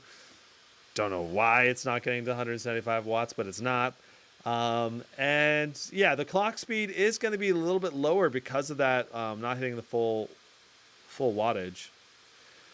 Is Razer laptops good? Razer Blade laptops? I like my Blade 18. I think Blade laptops can be good, depends on the laptop. They're definitely very high priced, but high build quality and high premium features. So and it really depends on which Blade you're talking about. The Blade 15, probably not worth it. Blade 14, maybe. Blade 16 could be worth it, depending on the spec and what you're looking for. Blade 18 is certainly awesome in a lot of ways. Whoa! So, interesting. 150 watt power limit gives us 18,739. That's pretty good, right? Considering, it's 25 watt power limit. Like, let me give you an example. If I go here and I go here and I go...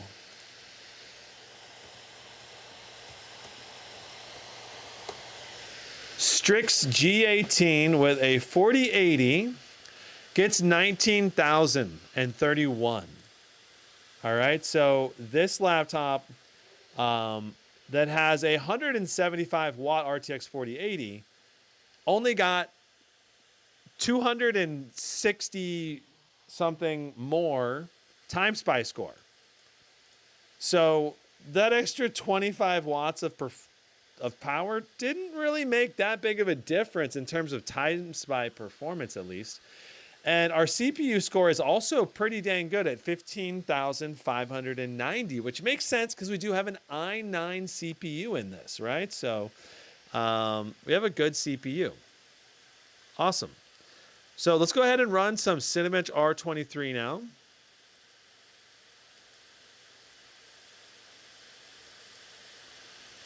We'll also get Process Lasso installed.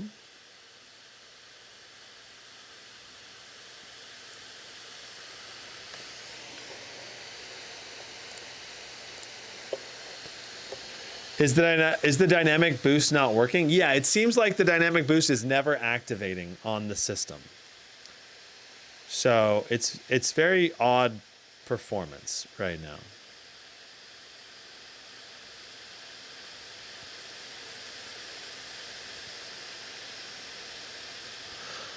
We're gonna close. Oh, that's what the software is for audio, controlling the audio. Nahimic is the software for controlling the audio on this laptop, which we did not really test when we were doing our speaker test. But it was on music mode with audio effects on, with bass boost and treble on. So that was on a good, it was on a good testing mode at least. Probably the optimal music testing mode. All right, so Cinebench R23 is open now. Let's go ahead and just... We're going to set Cinebench R23 to always be above normal.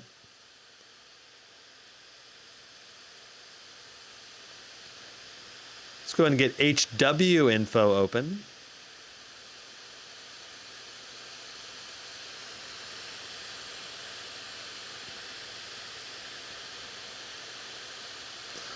So HW info is going to give us all the details about the processor, what power limit, what temperatures it's hitting, what core clocks it's hitting. All right, so let's go ahead and get a few individual runs in first.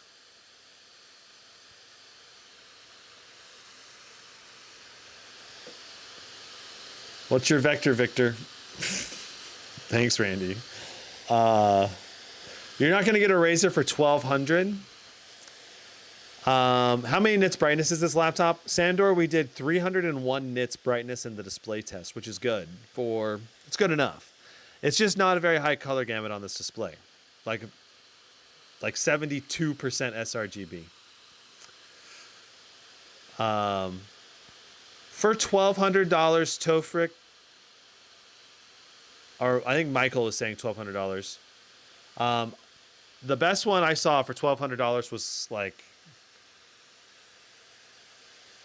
probably the Asus Tough F15 with a 4070. It's probably the best for the $1,200. But right now, if you were to have to buy it right now, for $1,200. Well, I mean, this is a good option. The Asus Tough A16. I'll be reviewing this tomorrow or the next day. And then this Acer Nitro 5 with a 3070 Ti and a QHD high quality display is $969. This one's also a great option for under $1,200. And then you can get a 4070 if you want for under $1,200 right here with the Katana 15, but it's a crappy display. Yeah, so those are kind of some really good options for under $1,200 right now. All right, let's go back and check out our first run from Cinebench. All right, let's check this out. We got 22,000. That's higher than we thought. 22,572. That's scoring really high for this CPU, if I recall.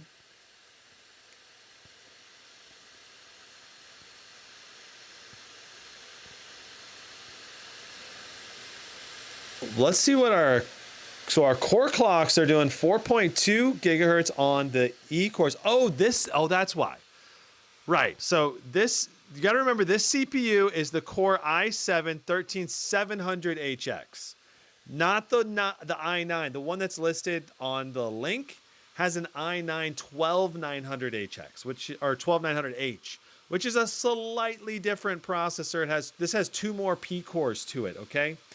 So you're going to get more performance out of this one than the one that's currently on sale for $18.99.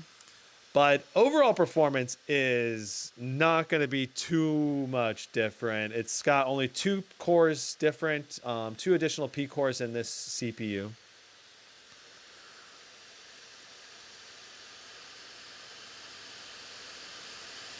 All right, let's take a look at our power pole is 146 watts. Whoo! That's nice. That's very nice. Power packet, our package temps is 91 degrees. 22,358. Wow. Okay, so we've just consistently scored over 22,000 each run. Let's see what we get in a 10-minute score test right now. And this is with the i7-13700HX. And there will be versions of this GP68 out there that are going to be for sale with this CPU, I'm sure. It's just not the one that's currently on sale for $18.99. Though, like I said, the CPU is almost the same CPU, just slightly better with this one. So, yeah, let's go ahead. I'll go ahead and reset our... I'll reset our values here so we can get our average for our P cores and our E cores. But know that right now, 4.2 gigahertz on the P cores, 3.3 gigahertz on the E cores is excellent. 92 degrees, we're not thermal throttling on the CPU right now. 95, we're probably going to hit thermal throttling right there. We're very close to thermal throttling. 143. Now we hit thermal throttle, 96. 152 watts. 152 watts through the CPU. This is very high power limits on this CPU right now. Equal in terms of power limits to the GT77, GE78, very close to at least. As a matter of fact, I think those CPUs actually power limit throttled in the long run down to 135. So let's see what this gets over the 10-minute test. I don't know if it can maintain this, but so far it's pretty close to maintaining it.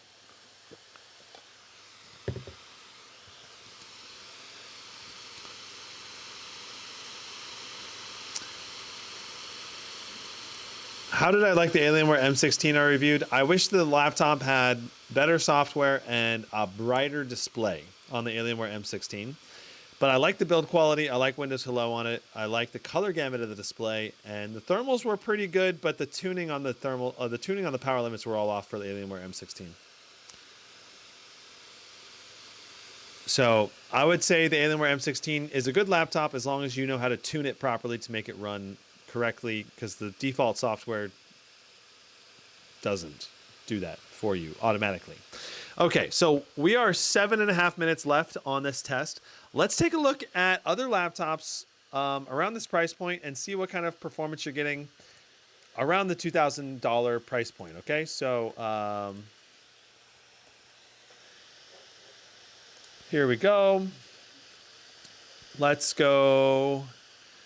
So right here, the HP Omen 17 with the i7-13700HX, the same CPU that we're testing currently, gets around 2150, 2500.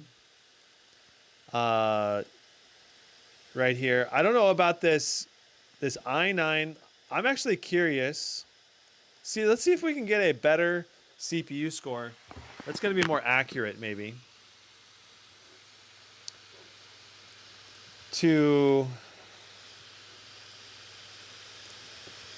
Let's go to Google. Let's go here. Let's go Cinebench R23. I don't know. Let's see here. Can we get... I don't know if we're going to be able to get actual time. Yeah, I don't think we're going to actually be able to get an official Cinebench R23. These are not actual benchmark tests, I don't think. Yeah, this is not even the right score. Yeah, nope. All right, Notebook Check. Let's see what Notebook Check has for Cinebench R23 range testing. Cinebench R23 with the i9-12900H.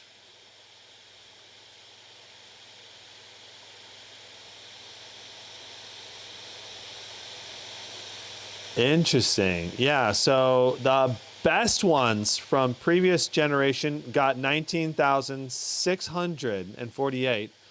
And I'm guessing we'd probably get in the same ballpark around the 19,000 mark, but maybe in the 17th. It has quite a range, but the very top end is 19,500. So this could be higher than 17,300. Given the power limits we're seeing in this laptop over this 10-minute test, I'm guessing we could probably see 19,000 out of this i9 chip if it's tuned that way. We'd have to see.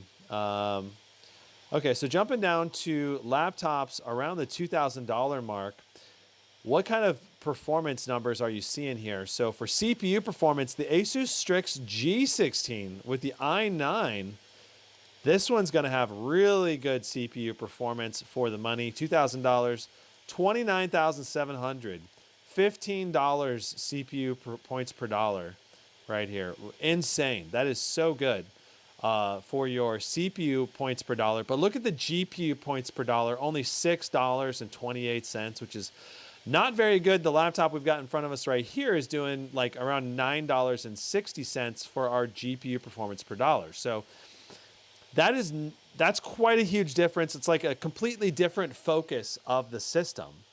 If you want to focus on CPU performance, then you can go with these. Basically, you can try to go for this i9 13900HX variants around the $1,800 to $1,900 mark, or potentially you could go with. There's got to be one of the Ryzen. Yeah, right here is a Ryzen 9 7945HX. This should get closer to like over 30K right here, this MSI Alpha 17.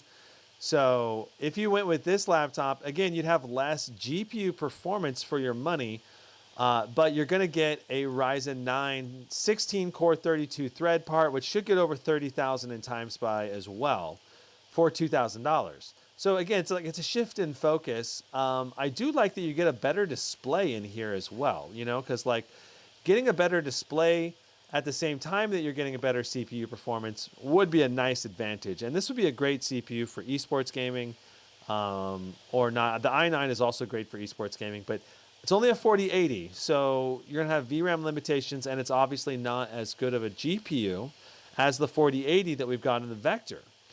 So quite a few trade-offs between these two systems, mainly between swapping a better CPU for a worse GPU, and then you're also getting a better display quality. If it was my money, though,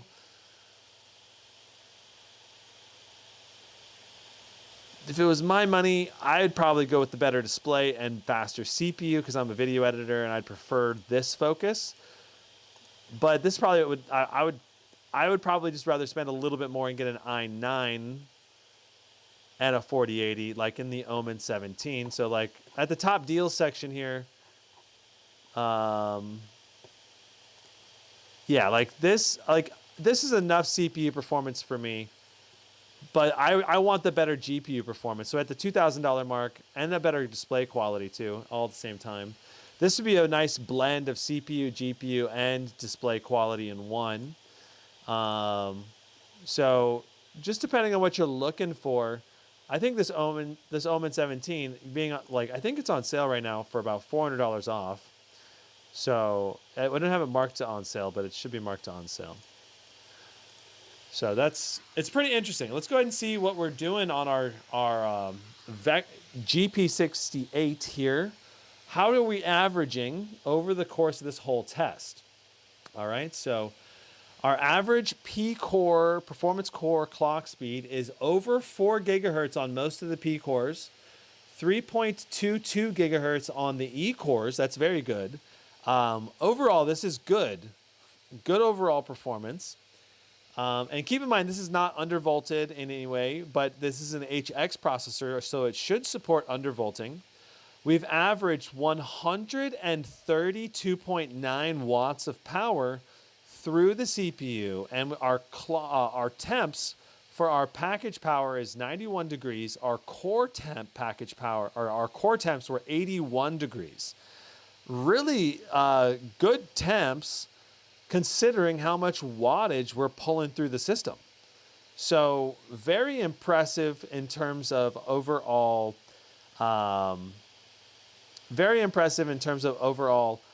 clock speed, temps, and power limits being pulled through the system. I think this goes to show you that this laptop would do pretty dang well with an i9-13900HX as well. I don't know if they're offering that CPU option with this laptop, but if they did, it would be quite nice. I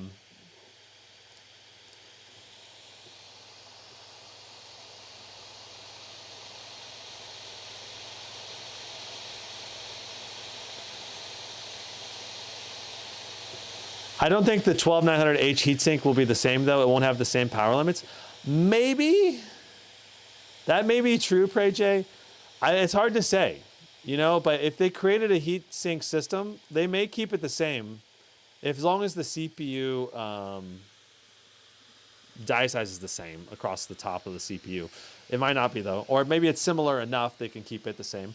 Otherwise, they have to redesign a whole different system.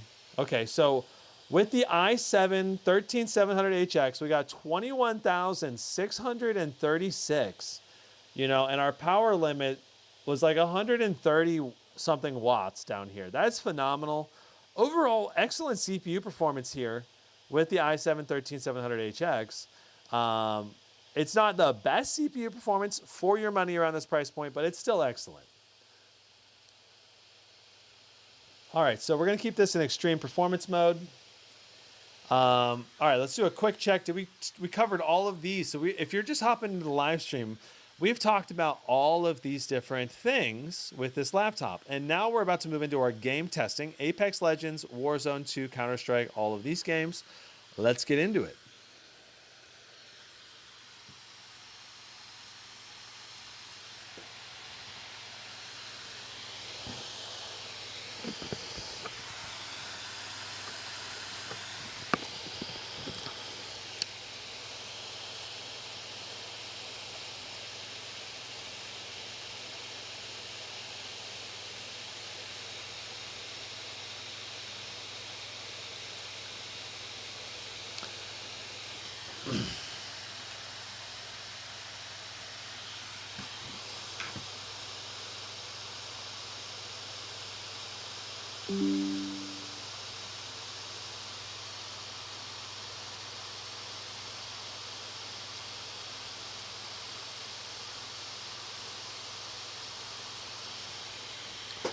Beautiful.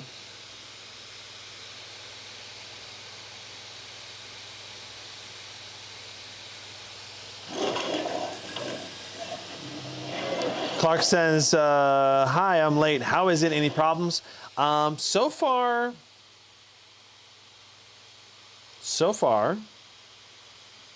Windows Hello is nice. The speakers are pretty good. I think I gave them around like 8.4, 8.5 rating. Let me go ahead and change the size of this down to be a little smaller.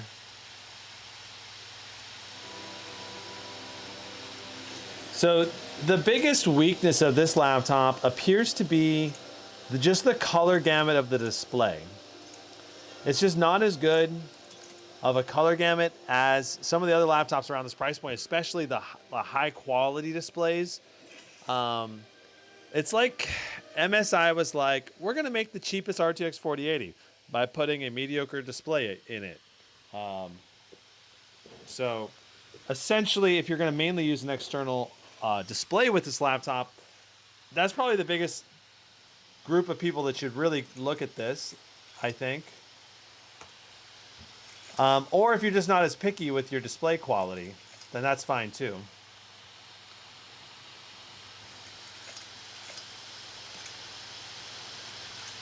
Okay, so we're running Apex Legends. We are running Apex Legends, and we're running it in high settings, and we're doing 290 FPS right now.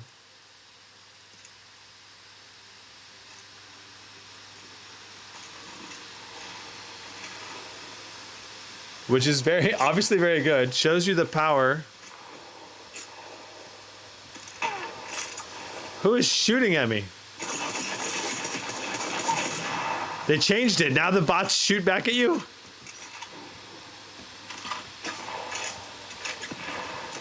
Ah! I'm gonna have to get a better...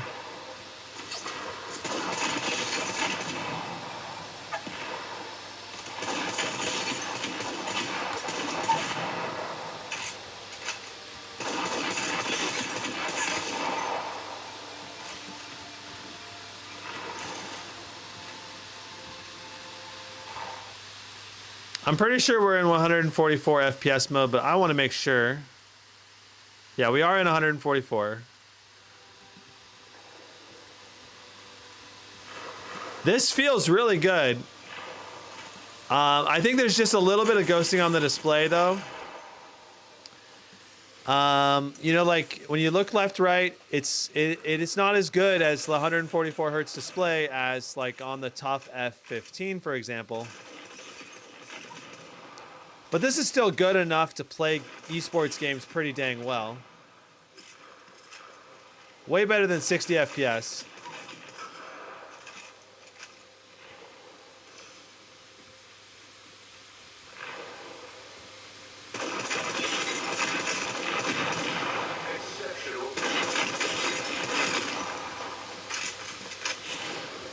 Wow, so I don't think we'll even need to set it to low settings, but might as well just try.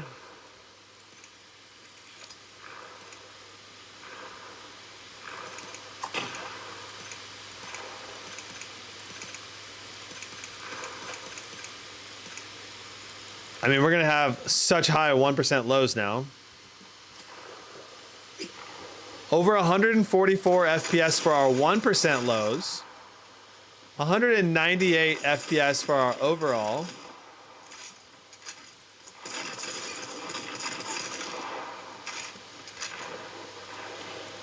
So yeah, Apex Legends is going to be awesome. Notice our temps are also really good. 64 degrees on the GPU, 68 on the CPU.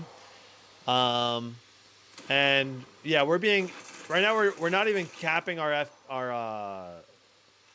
we're not even hitting our 100% GPU utilization because we're hitting the max frame rate at 298.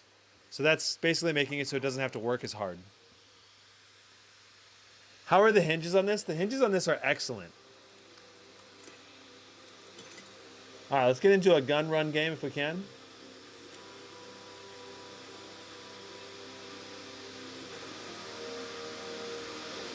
In the UK, they're doing the GP68 13 with the i9 13980HX. Really nice. Well, I think you're going to get close to the maximum possible power limits on that i9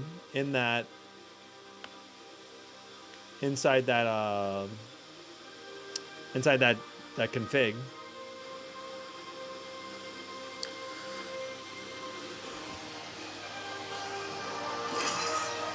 I'll have you know, we have reached Battle Pass level 5 just doing benchmarks.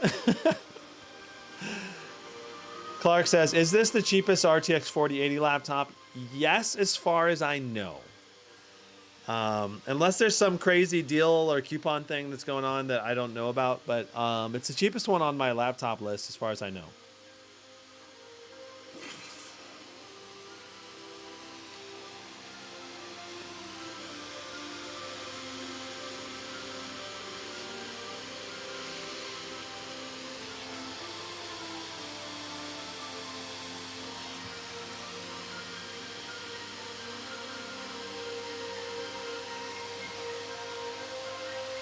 It keeps finding us a match here and then stopping.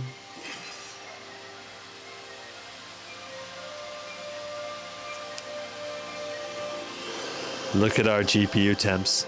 44 degrees, CPU 42.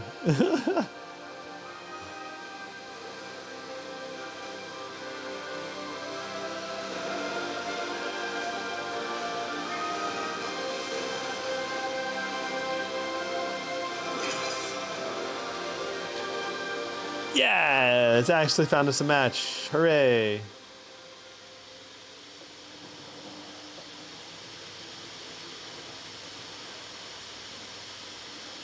The GP68 HX has a i9-12900 HX.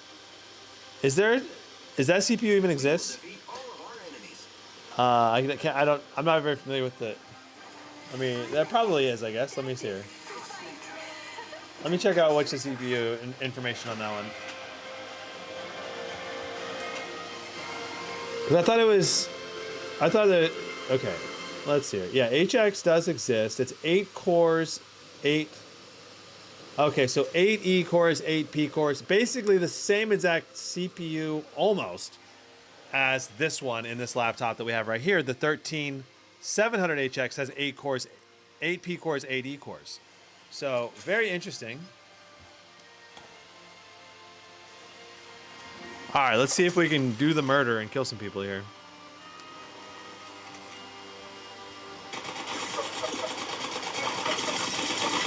We're gonna die. Woo, we didn't die.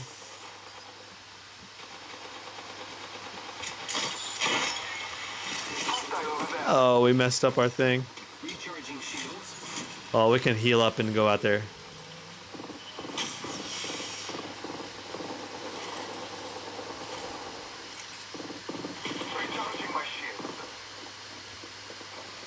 Flanking action activated. We got enemies in this building, I think. We do have enemies in that building.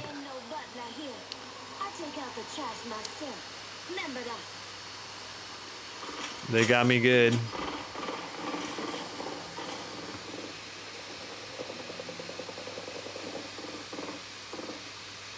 Taking a moment to recharge my shield. Let's see if I can go help my teammates here.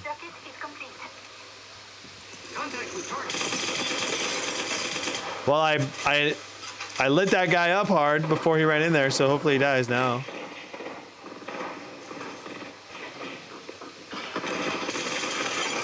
Oh, we got a kill. Recharging my shields. Fence in position. Defense complete. Fence placed. Fence deployed.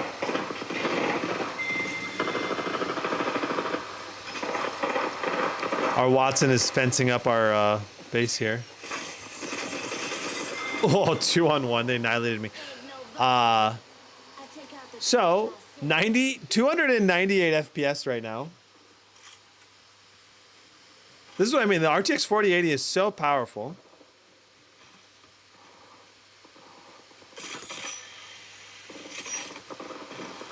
Putting down the fence. Anyone got the food? You know.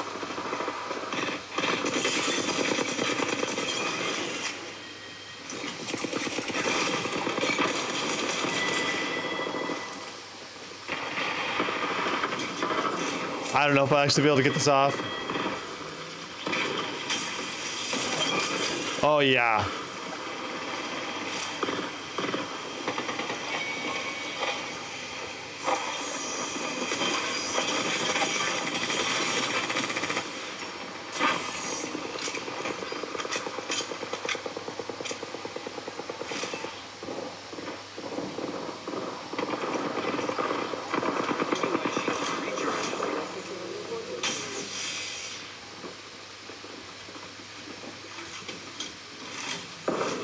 We're locking down this building, or we're trying to at least.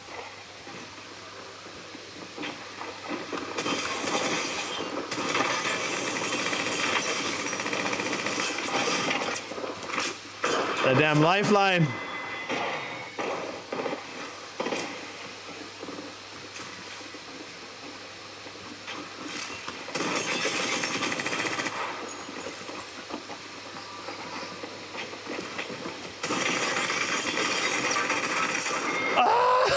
That lifeline got me again. I take out the trash myself. Remember that. I took out the trash myself.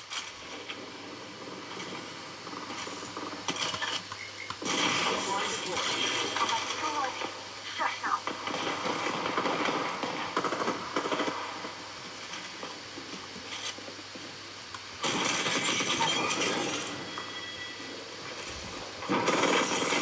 I'm just really glad to finally be done with that devotion weapon.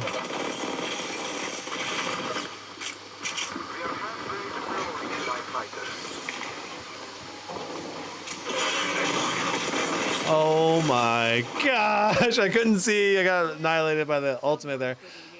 Okay, so far my team's in second place. We're getting close to winning this.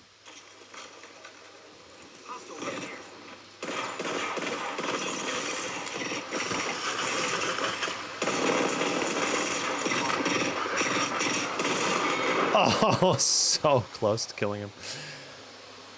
Okay, let me pull up chat here.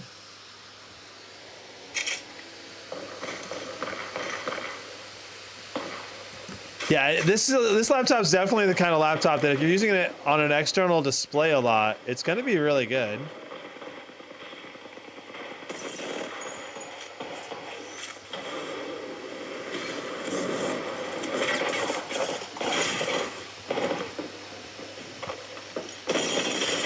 Oh, bummer.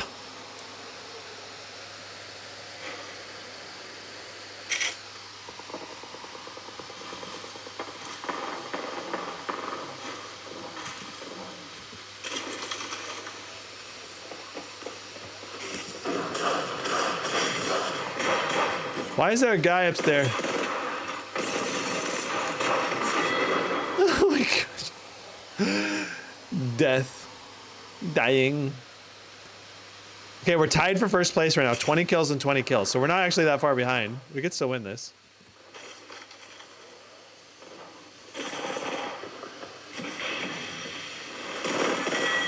Oh.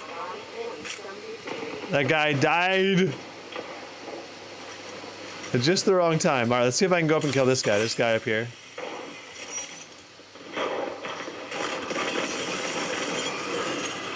Yes, big success.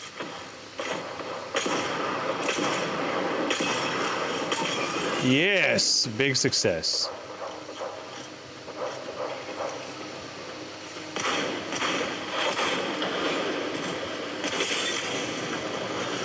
That guy's rushing us.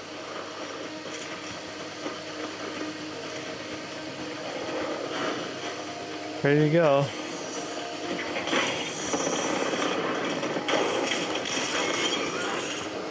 Got him.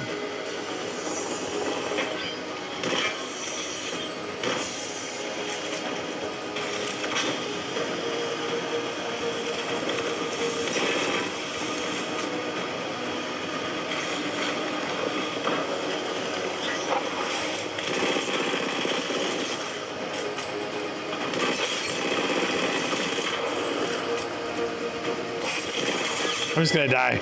No. So we're probably gonna lose to this lifeline. 2 kills away. Yeah, they got us. Okay, good job, good game.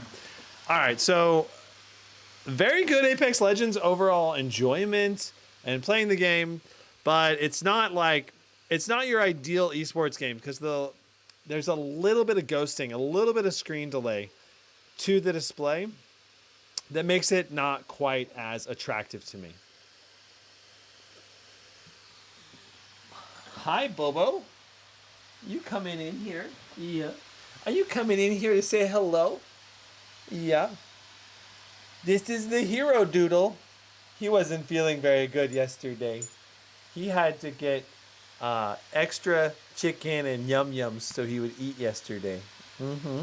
Yes. Mm-hmm. Picky stomach boy.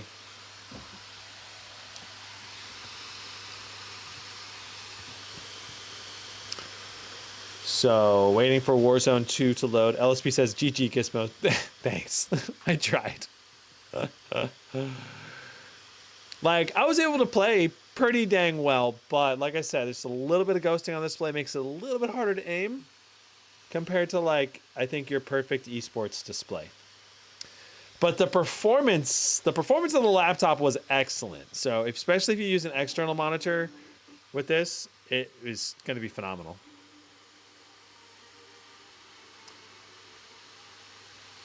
So, looks like the shaders optimization still needs to go through here. We'll let that load.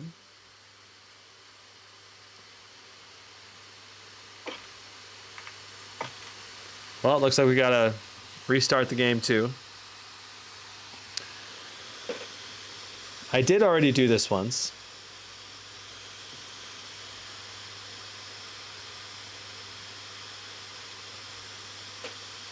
Chicken Chugget says, that's actually insane pricing for those specs. Yeah, I agree that it's such a good deal in terms of GPU performance for your money. It's really, really good in this laptop. And so far, we've had really, really good, really phenomenal all-around performance. So,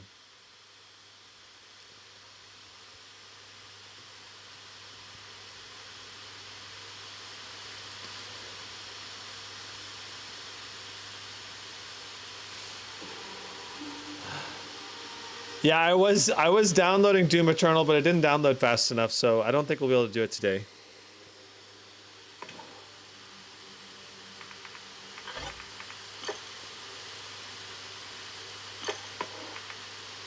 But I'm downloading it onto the external SSD, so it'll be on there.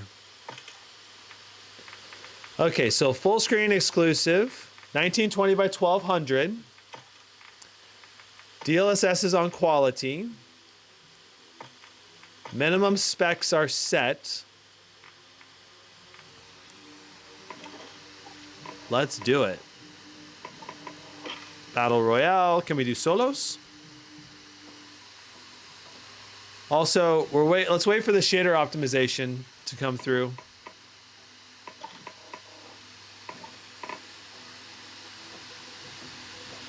It only takes like a minute or two.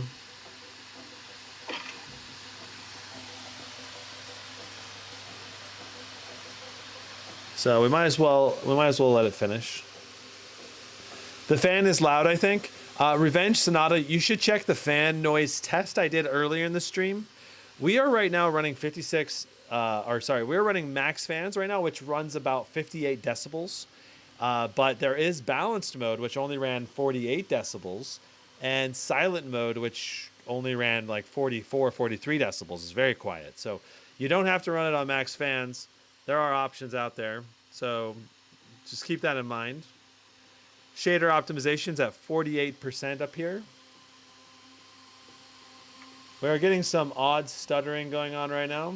Warzone 2 has some big benchmark performance changes that have happened in recent patches, and it has messed some stuff up. So we'll have to see how well it runs on this laptop. I'm very curious. Oh, it looks like we finished our shader optimization. Let's go ahead and start a match now. Is this 1200p or 1440p? This is 1200p. So 1920 by 1200 resolution, 16 by 10 aspect ratio. Raul says, I want to get a gaming laptop again. I just am afraid of the non-ability to upgrade hardware. I had a G15 3080 5900HS, and I can't handle most new games anymore, so I got rid of it since I need more FPS. Just trying to choose between a PC or a laptop. Gotcha. Well, it's totally up to you, Raul, what you want to go with. And, there's advantages and disadvantages to each. Obviously, mobility is the biggest advantage for a gaming laptop. Upgradability is probably the biggest advantage for a desktop. The new RTX 4000 series laptops really crank out the FPS in the latest titles. But yeah, if you don't need to move it, going with the desktop makes a lot of sense. If you need to move it or need to move it around regularly, going with a laptop just makes too much sense to me. I would like you to emphasize 1% lows in games and FPS that demand CPU performance. For example, in Apex, very common to limit FPS to 190 since it seems the game runs much smoother at this point. Interesting, Brazzo. The 1% lows in Apex was hitting like in above 150, below 200 range most of the time. So yeah, I do think 1% lows are very important for esports games. That is very important. Junli Caballo, everyone is concerned about the build quality and the screen about this laptop when I researched about it. So the display is 300 nits on this laptop, but only around 72% sRGB, which is pretty low, lower than ideal for sure. For $2,000, I would generally consider that. For $2,000, I would generally consider that poor, like poor image quality for $2,000. All right, so let's see what we get.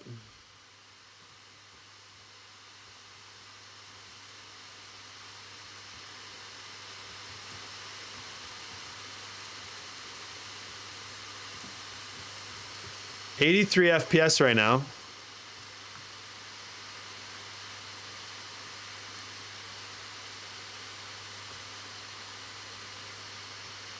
Over, getting close to 60 for our 1% lows, which is good.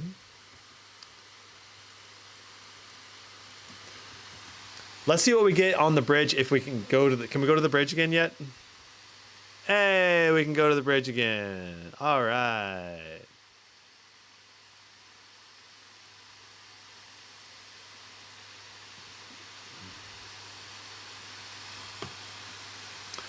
Look at our temps right now, 50 degrees, 63 degrees.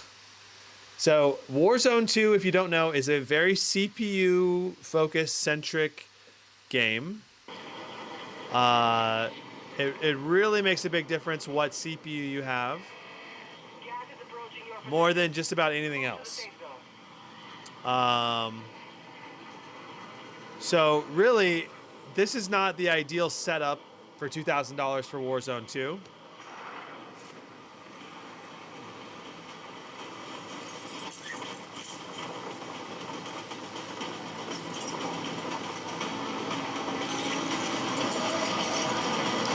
CPU is pulling 70 watts right now.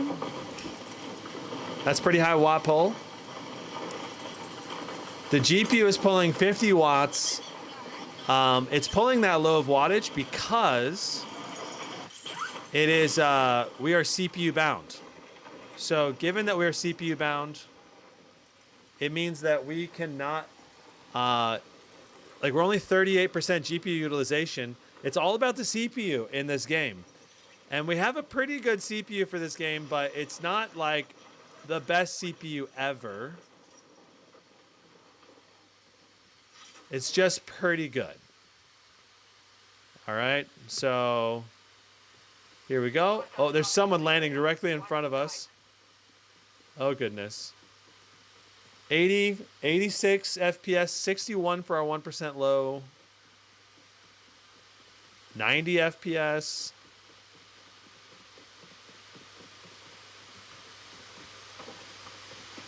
See if we can get a gun and go try to kill that guy. Gun is acquired. Let's see if we can go kill this guy.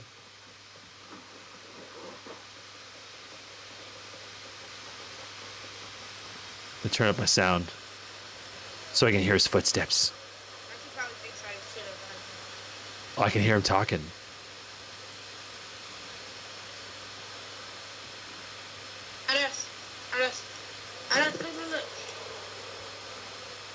How do I talk? How do I talk to this guy? Anas, here. 40 years, right? Tell me if you hear anybody coming. Is this guy teaming?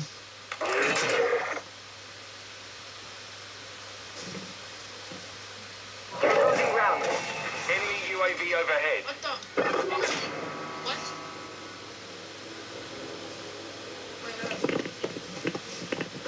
Yo, bro, I love it. Yo, do you actually have a YouTube channel? Yo, do you actually have a YouTube channel?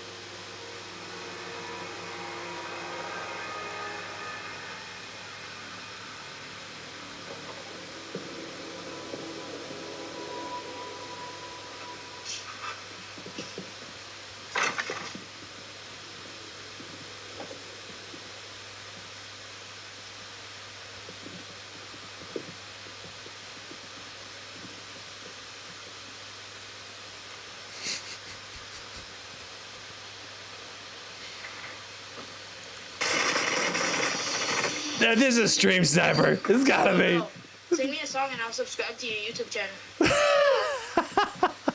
Actually, sing me a song. Can you hear me? Can you hear me? Can you hear me? Even on my mic. I don't know how do I use the mic? Yeah.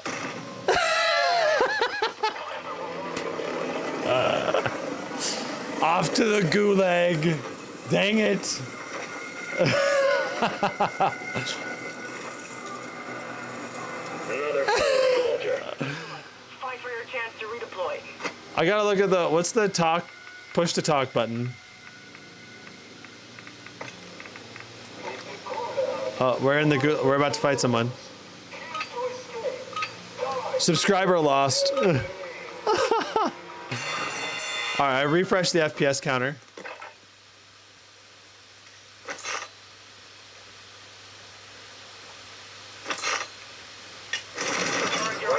Got him! Yeah! Okay, let's see here.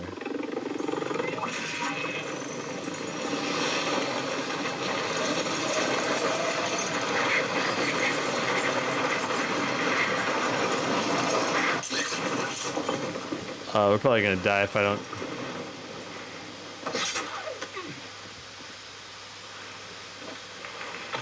What is the? That was too funny. I wish I could like talk to that guy. Keyboard and mouse. Here we go. Combat, vehicles, scoreboard, text, chat. Push to talk is Z. All right, next time I can talk to him.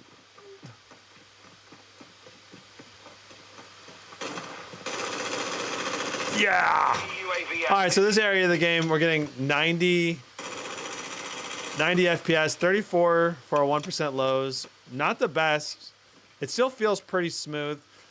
Obviously, you can play this game with this laptop, but it's not like your best, most optimal Warzone 2 experience.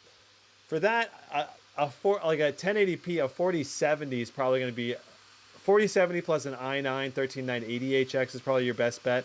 Let's go into CSGO. Another good one would be the Ryzen 9 7945HX. That would be another better CPU than this one.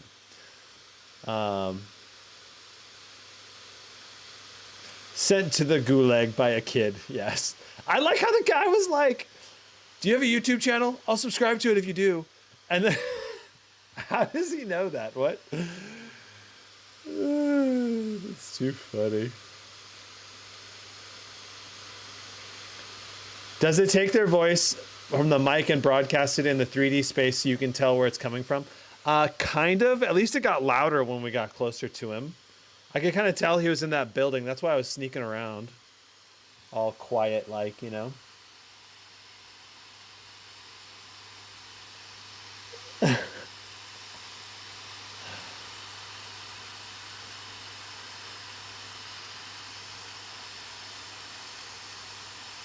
All right, so we have now tested Apex Legends and Warzone. Now we're going into Counter-Strike. God of War is up next. Then Cyberpunk, Hogwarts, Dead Space, Last of Us, Dying Light 2, Shadow of the Tomb Raider, Witcher 3, and then we're going to summarize everything.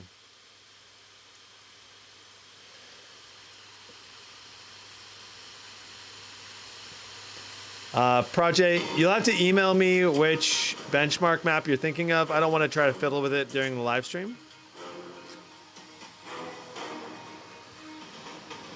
But if you want to email me the name of the workshop map, I'll take a look at it and maybe add it to the next benchmark.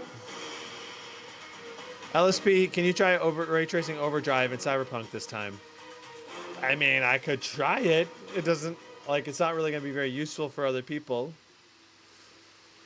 I don't think. I could try. I mean, I could just remind me in the middle of the Cyberpunk benchmark, and I'll at least throw it on after at the end. 900 FPS right now.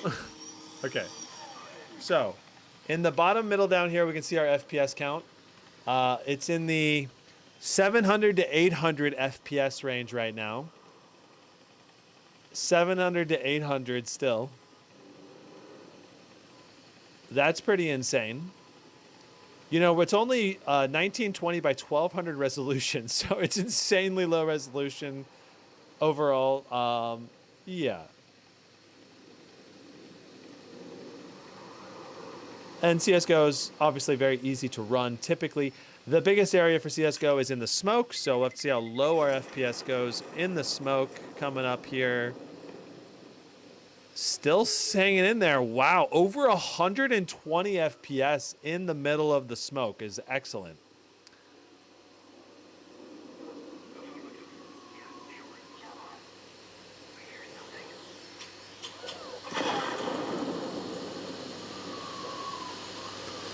See what we get in the middle of the smoke this time. 118 looked like. Very nice. Damaris, would you say 77 FPS for Red Dead Redemption 2 is good for a 3080 Ti laptop, full HD? Not really. I think you can get a lot higher than that. Damaris, Scald, you can check my Scar 15. Look up on my channel Scar 15. I should have Red Dead Redemption 2 benchmarks with graphs inside of that game. Inside of that laptop review. So just look up the Scar 15 review. You should be able to get a lot higher than 77 FPS. 587 FPS in this CSGO benchmark. That's insane. That's the power of an RTX 4080. You know, running at 1080p resolution with a fast CPU. All right, so God of War is next.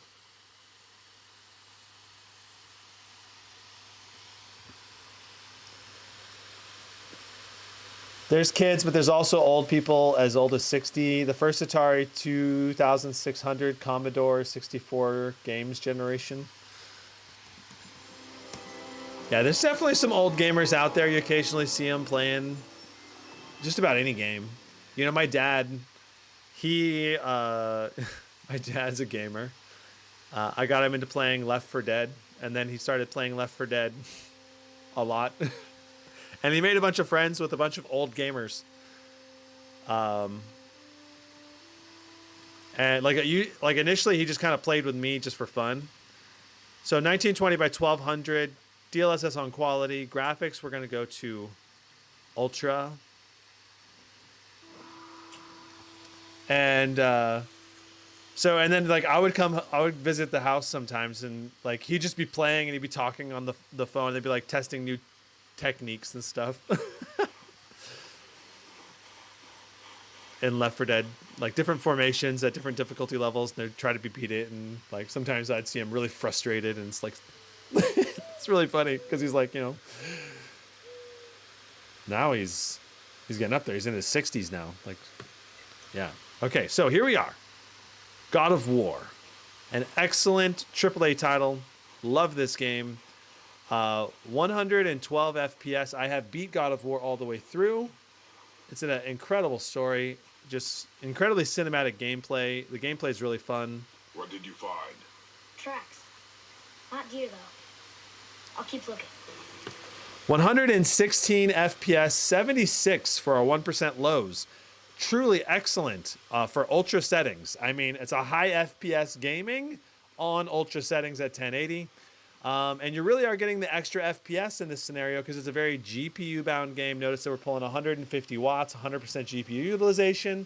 It's really letting the RTX 4080 stretch its legs. An RTX 4050 in this same area only gets around like 55, 50.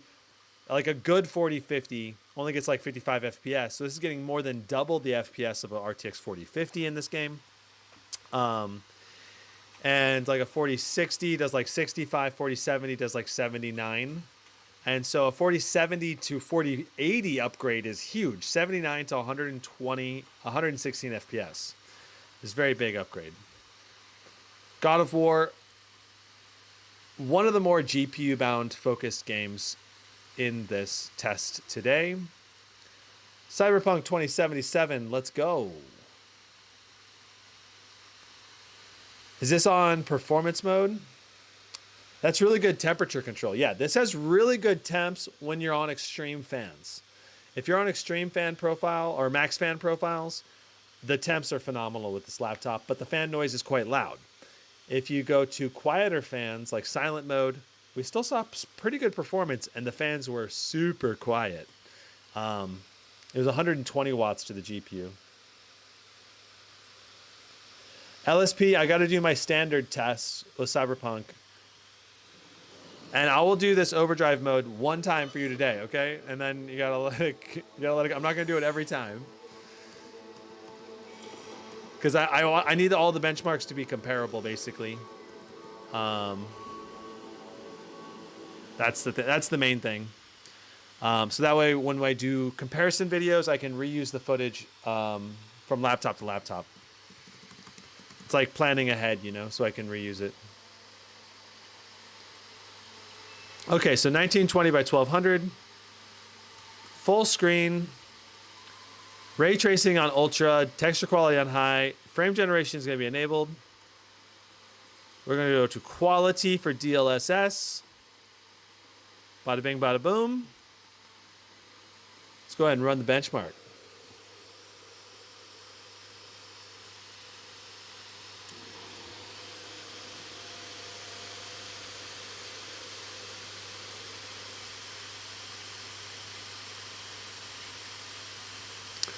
So here we are. Look at our GPU boost clock. It's boosting much higher in this game. 2430, much higher than it was in TimeSpy. TimeSpy was only doing 2200 to 2300. Now in actual gameplay, 2400, 2490 actually. Wow. Oh. That's good. That's very good. Boost clock is very similar to what we saw with like the Strix G18, maybe a little bit lower than the Strix G18. But it's way closer than 2200, 2300 for the boost clock. Very interesting. So far, our 1% low is also super good at 115. Our frame time graph is looking nice and tight. 68 degrees on the GPU, 67 on the CPU. Those are excellent temps. They would probably creep up a little bit over time as you play, but that shows you that it's got good temperature control, especially on max fans. And the performance is just killing it right now. All right. So 150 FPS, 100 for our min, 103 for our 1% low. That's phenomenal.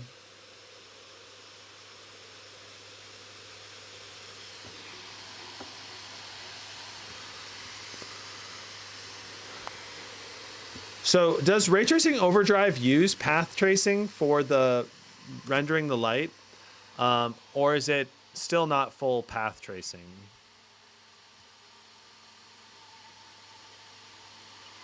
Okay, so we'll do this initial test with the same settings, and then we'll turn on ray tracing overdrive and see what it looks like. All right. Okay, so ray tracing overdrive uses path tracing. Gotcha. That's certainly. Oh. Okay. So we still have the same ray tracing ultra settings, frame generation enabled, 151 FPS, 120 for our 1% lows.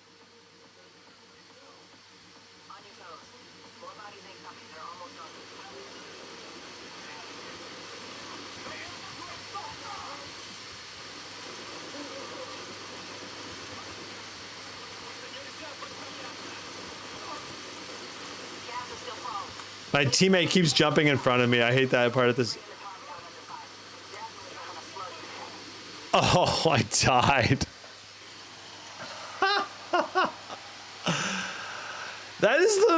Is that the first time I've ever died when doing the benchmark? I just kind of rushed in there. I gotta be more careful. So obviously insanely good FPS. All right, we'll throw on. Are you ready for it? Ray tracing overdrive. DLSS on quality, okay? Ray tracing overdrive mode is enabled. Here we go.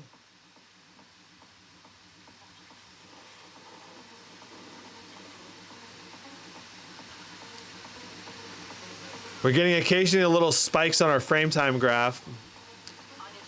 But overall, our 1% lows are looking good right now. Still very playable.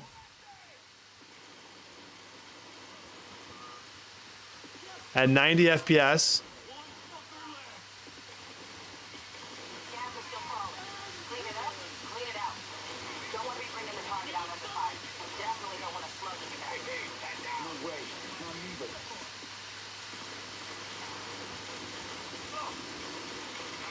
Wow, I took some fire and almost died just a couple of hits.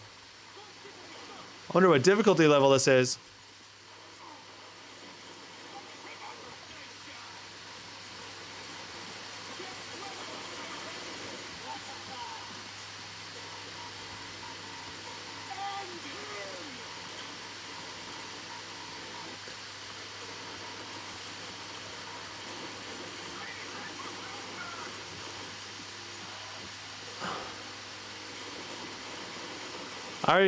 Oh, there's the boss. I was like, where's the boss? The boss is supposed to be around here somewhere.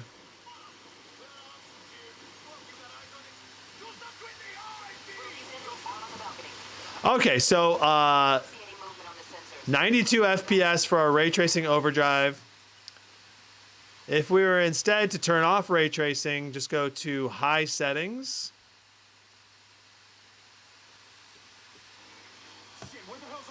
240 FPS. Oh my God. So if you turn off ray tracing, everything looks a lot flatter now lighting wise. But 238 FPS is insane. Super high resolution, super high frame rate gaming now. Wow. All right. So we are on to Hogwarts now.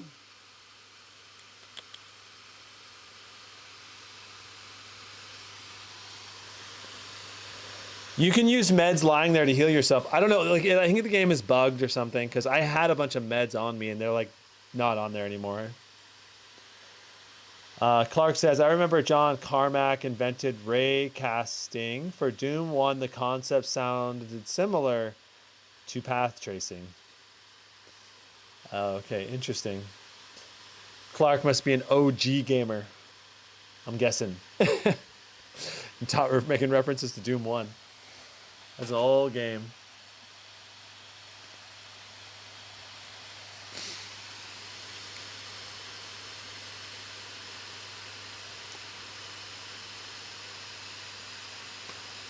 So it's gonna be interesting to see how we handle Hogwarts.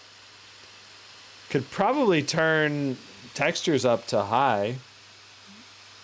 Maybe even ultra at 1080p with the 12 gigs of VRAM. But we're gonna do this test the same as we do on all the laptops at low textures, so that way we have more comparable benchmarks.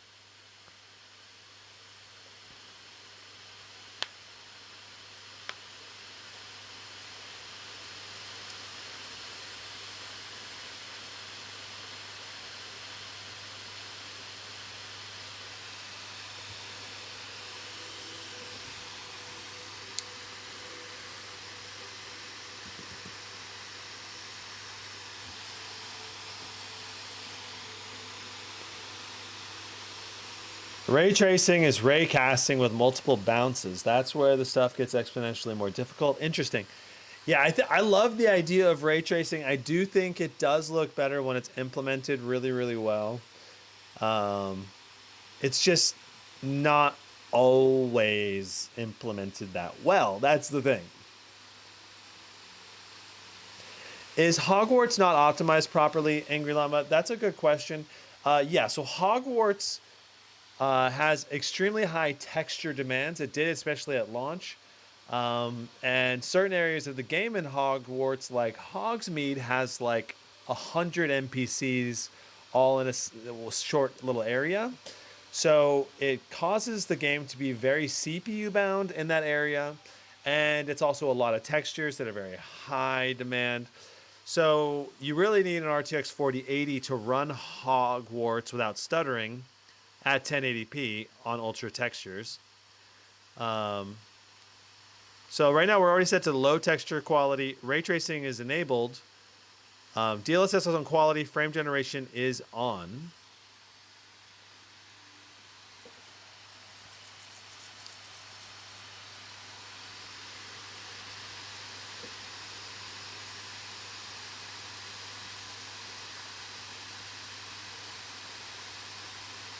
It's more than just in the castle and Hogsmeade. There are other areas of the game, like in the forests or other areas, where you can still have problems. All right, so okay, so we're gonna go ahead and I'm gonna start refreshing. You can see as we run, and encounter new things, we got these frame time blips, like when it has to load in some kind of new set of textures or new NPCs are dropping into the world. That's my best guess in terms of what's going on. The laptops that have had almost no frame time glitching usually have an RTX 4090. They have faster memory. Like the Blade 18 has very little 1% low stutters in Hogsmeade. So anyway, I always go through and do a little run through before I do my benchmark, just to try to load as much stuff in to Hogsmeade as possible before we go. All right, so here we are. Let's see what we get. 103 FPS with 40 for our 1% lows, now down to 16. Still getting those little stutters.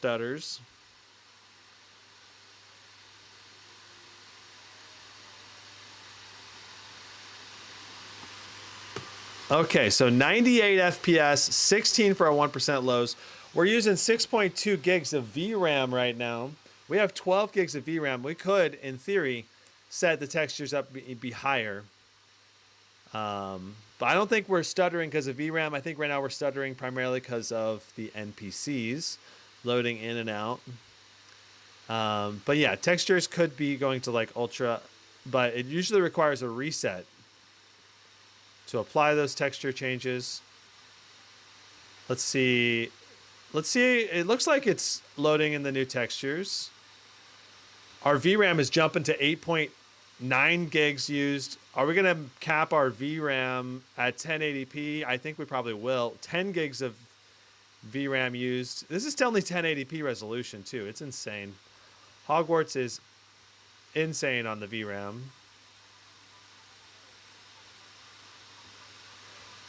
So Hogwarts is another game I've played through all the way. And I really enjoyed my time in it. So we have not run into VRAM caps, but we're still stuttering because of all the NPCs, I believe. So the moment you leave Hogsmeade, look at our frame time graph. Look at how much better it is. Like almost no stutters here now.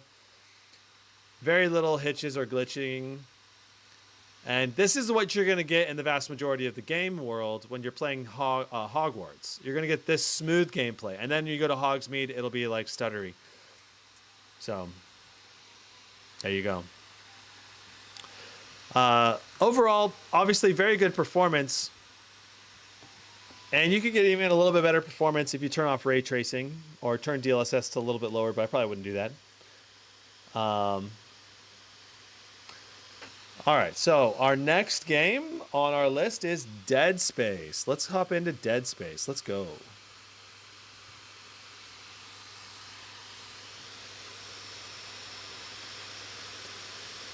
Portal RTX games make a really good case for ray tracing. Interesting. They do, I believe they re-optimized or revamped it, right? And launched Portal RTX. So, let's see here. Is Hogwarts not optimized properly? Yes, that's true. It's here. Hoping direct storage will fix stuttering issues in AAA games. Interesting.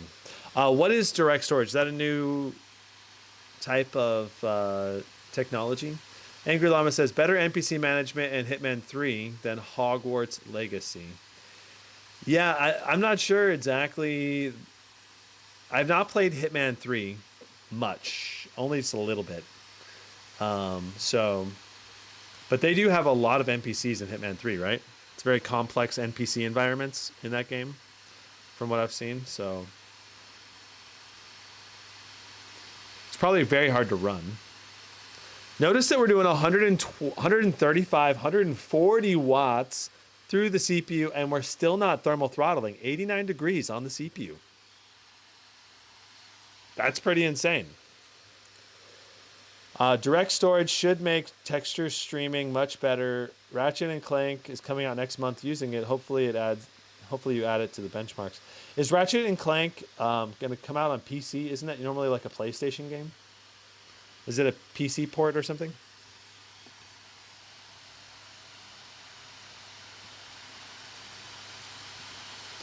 That's very interesting. How does the direct storage work? Is it an NVIDIA product? Is it an Intel product? Is it a Microsoft product? Is it a, like what type of product is it? I'm guessing it's an NVIDIA. How is your bent iPad? I'm pretty sure I sold the bent iPad a long time ago.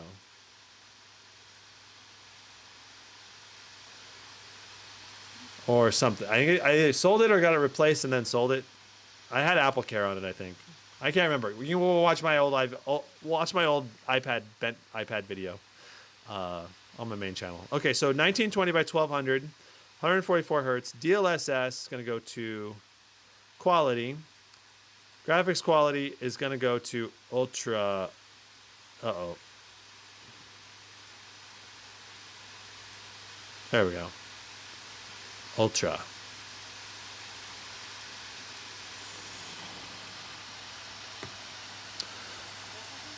Okay, so here we are, RTX 4080. Notice that our CPU is pulling 50 watts right now. That's not too high. Sometimes in Dead Space we pull a lot higher wattage than this. 125 watts to the GPU. We are CPU bound right now at 1080p.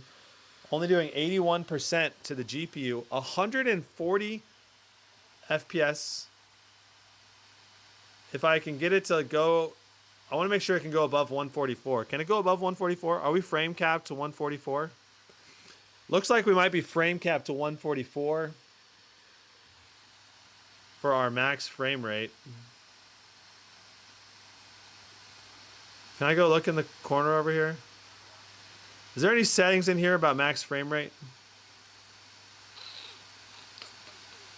Ah, VSync. Let's disable VSync.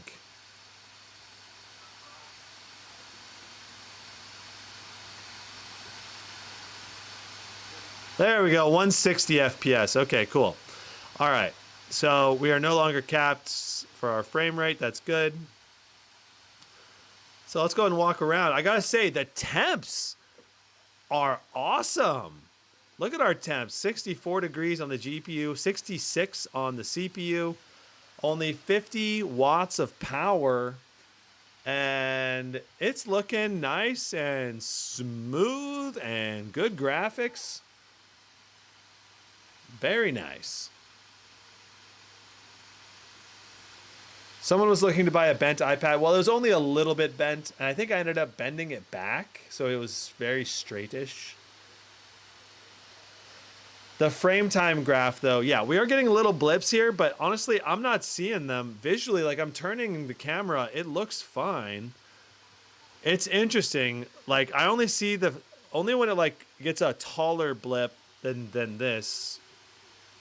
Like that, I saw that glitch. I saw that one. I don't know. It's interesting. Dead Space, the frame time graph in Dead Space always looks like this. I don't know. But it looks smooth to my eyes. Like, I don't know. It's weird. All right, so here we go. Here's our benchmark run area. 128 FPS so far, 43 for our 1% low. 64 degrees on the GPU, 67 degrees on the CPU, 125 watts to the GPU, 2500 megahertz on the GPU. That's really good clock speed on the GPU. CPU doing 4.1 to 3.6 gigahertz is good, but I feel like the CPU is not quite unleashing its full potential here to max our FPS, but it's pretty close. I like that it's not going over the overkill zone, though. Like some laptops, like the Scar series, was going overkill, and it was making it go to like 99 degrees, 100 degrees constantly. And we're not seeing that in this. We're 137 FPS, 41 for our 1% lows. Very good. Extremely good gameplay experience. No issues here. This is good. All right, next up, we have Last of Us Part 1. Now, we are not going to wait for the shaders if the shaders are not fully rendered here. There was an update for Last of Us Part 1 today, unfortunately. I had prepped the shaders 2 days ago on this game. Hopefully the shaders are still valid. We'll find out here in a moment. Yay, it looks like the shaders are still good. Okay, so 1200p render scale. We are going to do DLSS super resolution on quality. And for graphics, we're going to go to ultra settings, and we would be able to run this at 1080p on ultra, but for fairness, we're always changing the textures to medium so that I have comparable benchmarks with other laptops. And we're going to go through the benchmark area, which is just the intro cinematic and then walking down the hallway. Eric says, can you test Flight Sim? I cannot because Flight Sim takes like 4 or 5 hours to install every time. I have tested Flight Simulator with other laptops. I believe the Strix G18 has a 4080, and I tested it, I think, with the Strix G18. So you should see similar-ish FPS in the same ballpark of FPS, at least, as the Strix G18. All right, so here we are, Last of Us. We are hitting the 144 FPS cap. Once again, we're hitting that. Like, this is a new thing. We almost never run into VSync problems. We've never run into VSync problems with this game before. It's just so much power at a 1080p resolution that we're encountering it for the first time. Wow, 183 FPS? I have never seen that high of FPS in Last of Us before.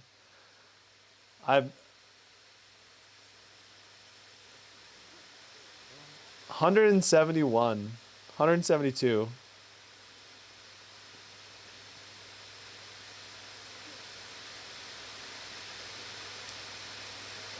Eric says, just use external HDDs with every laptop you test so games are always pre-installed.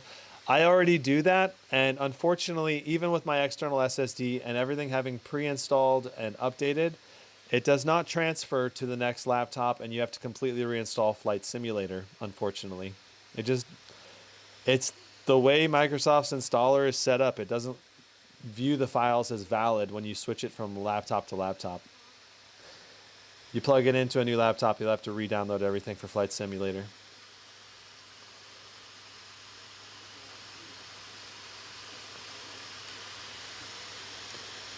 I would love to benchmark it if I could. But alas, I will not be able to. Okay, so let's take a look at this game. 91, 89% GPU utilization. We're not quite maxing our GPU utilization. We are CPU or memory bound here. 14.3 gigs of regular RAM used, which makes us very close to our 16 gigs of regular RAM. That might also be a reason why Hogwarts was stuttering earlier. Maybe there's not enough RAM in the system. So, hey, I think the Asus TUF is really great. Thanks for the suggestion. I'm ready to buy it. Awesome, Michael. Yeah, I think that's probably the right one if you're in the $1,100, under $1,200 range, if it's on sale. Even if it's not on sale, it's still really good. But have you ever tested StarCraft 2 in any of your testings? What do you think of the game for benchmarking? I used to be a hardcore StarCraft 2 player. I was a #1 ranked Diamond player in StarCraft 2 when Diamond was the highest rank you could have, before Masters and Grandmasters. Okay. 137 FPS, 121 for our 1% lows. Very good FPS. A bit lower than the cinematic as normal. Again, we're being CPU or maybe something is binding us, probably our CPU here at the 1080p resolution. In terms of benchmarking StarCraft 2, I don't think I'll add that just because it's such an old game. But it is a pretty interesting game. I think it's a really fun game. Great game design overall. But yeah, I don't think it's a good game for benchmarking. Not enough players play it for me to warrant benchmarking it regularly. Is there any coil whine in this laptop? I have not heard any coil whine. No coil whine.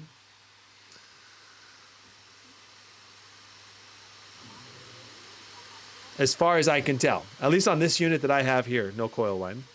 MSI laptops so far have not had any coil whine on any that I've heard of.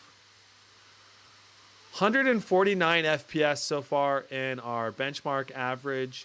67 for our 1% lows. Very nice. Let's go ahead and see what we get when we switch our fan profile to silent mode. Silent mode is engaged, okay? And that's going to quiet our fans down like crazy. Let's look at our temps and let's look at our FPS. I have reset our FPS counter where we were doing 150. Now we're doing 134. Now, in terms of if you were playing the game, would you even notice the difference from 150 to 134?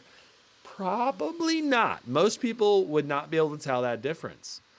And now the fans, can you guys hear the fans? It's so much quieter. The fans are barely there.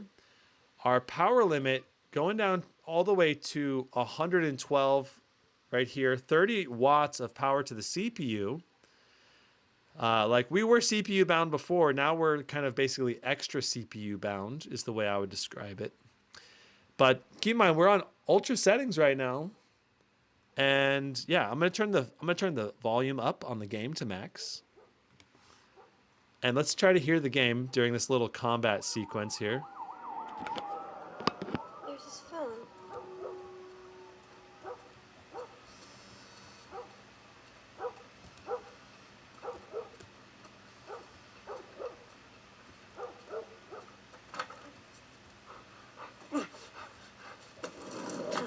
There you are. Sarah, are you okay? Yeah? Does anyone come in here? No, who would come in here? Don't go near the doors. Just stand back there. Dad, you're kind of freaking me out. What's going on? It's the Coopers. Something ain't right with them. I think they're sick. I'm kind of sick. Jimmy! Dad? Honey, come here. Come here. Jimmy. Jimmy. Jimmy, I am warning you.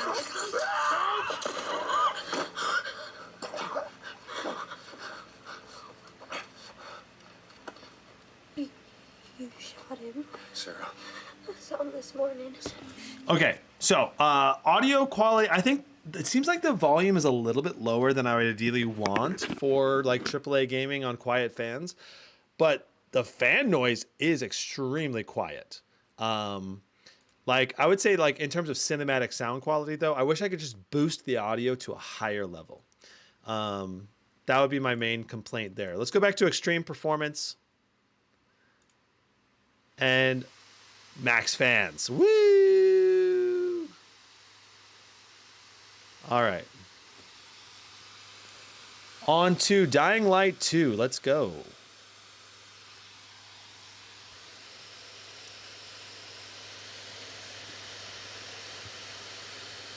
Last of Us Part 1 is so good. I played Last of Us on PlayStation 3. Yeah, I am, I think about a third of the way through Last of Us Part 1. I've not played it all the way through yet. I really, I want to, but right now I'm playing The Witcher 3 and loving it. And I think I'm like 70% of the way through The Witcher 3, I think.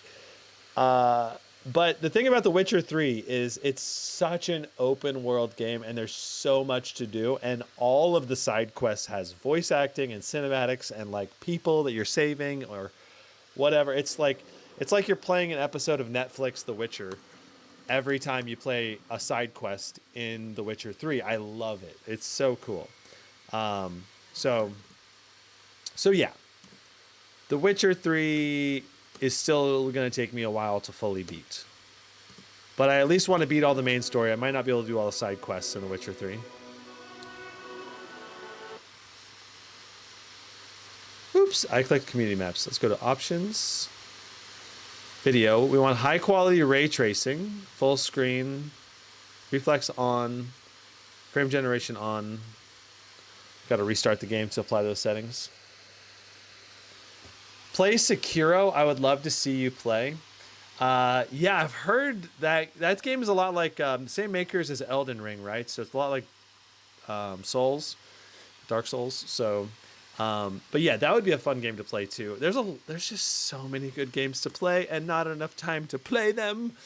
That's the way I think about it.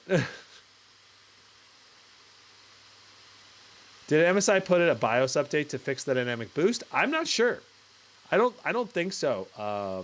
As far as I know, that's not true. But I would not be surprised if they did in the future. But I am not going to update the BIOS. MSI should have updated the BIOS before they sent me the laptop. And the last 2 times I was going to update the BIOS on an MSI laptops, unfortunately the BIOS update crashed. So I wasn't going to take the risk this time. But MSI said they updated it before they sent it. So it should be up to date.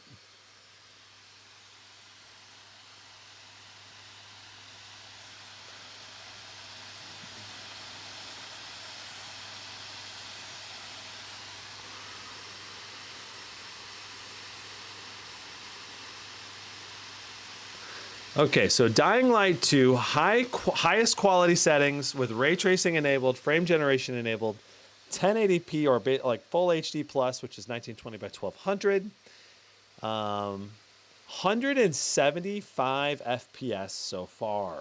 Wow.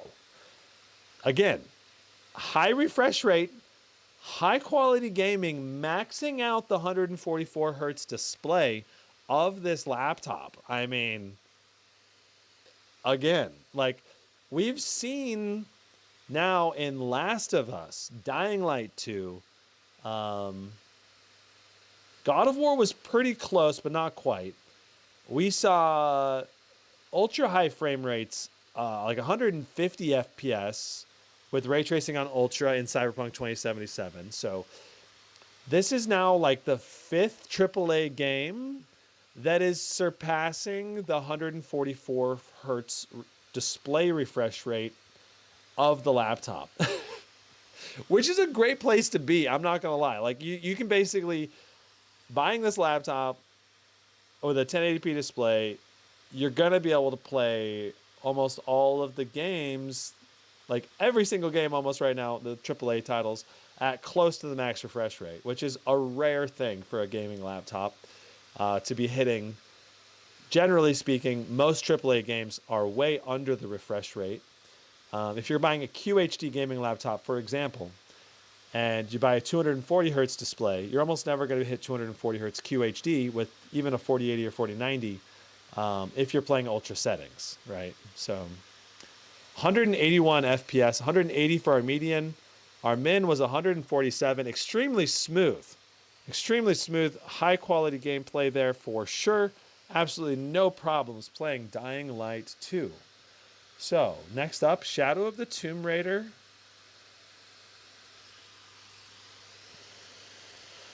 Wouldn't it be better to play on 1440p display then to get higher FPS? Well, maybe, but these settings right here that we're playing at, it's not like it's like blowing way past, you know, like the settings that we were shooting for, like we're doing ultra settings, right?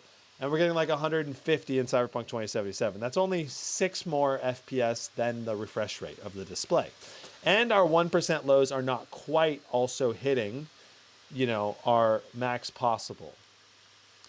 So those are all things to keep in mind that are very important.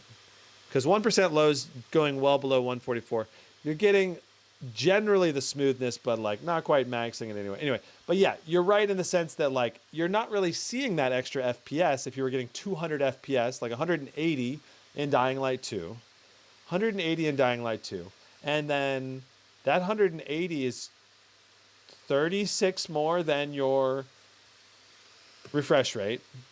So if you could theoretically just upgrade straight to a QHD display, if you wanted to try to like get more visual image quality, essentially. Or, you know, if MSI had put in a 240 hertz 1080p display, for example, that also would have been a decent option. But I mean, at least it's a 300 nits display this time, which is nice. And it's 16:10 aspect ratio. So it's not all terrible for the display in terms of quality or whatever. It's just not as high a color gamut as I would ideally love. The GP68 in my country has got the 240 hertz display and 100% DCI-P3 color gamut. Yeah, Lucky Ryan, there are different variants on the display for this laptop. So very good point that not all of the laptops for the GP68, not all the variants are going to have the same full HD display. Some of them are going to have the QHD 2560 by 1600 resolution, 100% DCI-P3 color gamut. Those are going to be the more expensive variants of the GP68, though. And based on what we're seeing today, they would still be a great choice, and it would certainly shore up the weakness that we're seeing in terms of the display quality, being like the lower color gamut and low, like 300 nits brightness is bright enough for most people, but it's not like the ideal brightness that a lot of people shoot for. Like in my premium gaming laptops, I choose to try to usually get at least 400 nits brightness, because sometimes I do have to edit in daylight or like brighter environments or see the screen. The color is kind of terrible for AAA. Yeah, the color gamut is not, I wouldn't call it terrible, but it's obviously not great for AAA gaming. Not your ideal color gamut. If this could have been an esports gaming laptop if they would have just paired the 480 with the 360 hertz 1080p or 1440p 240 hertz. Well, I mean, 144 hertz is still good enough for esports games. It's just not your ideal esports games for sure. Like, yeah, a 360 hertz display would be better for esports gaming for sure. But 240 hertz QHD would also be excellent because you'd be able to hit 240 FPS in a lot of esports games with this laptop for sure. You know, depends on the game. Not Warzone, obviously. Warzone's going to be more like that 90. Are you using RTX on Ultra and DLSS on quality? Yes, that's correct. It's on highest graphical settings with ray tracing on Ultra, DLSS on quality. So let's see what we got for our average. 159 FPS. So once again, another AAA game. We're maxing out the 1080p resolution and frame rate. So really cool. I mean, it's so cool to think that like, oh, you can buy this and know that you can run AAA games at max settings and you're hitting your max refresh rate of the display. Or you could always upgrade the display with an external monitor. I'm actually going to be doing a review on an external monitor that's a QHD 240 hertz Samsung for right now. It's on sale for $230. So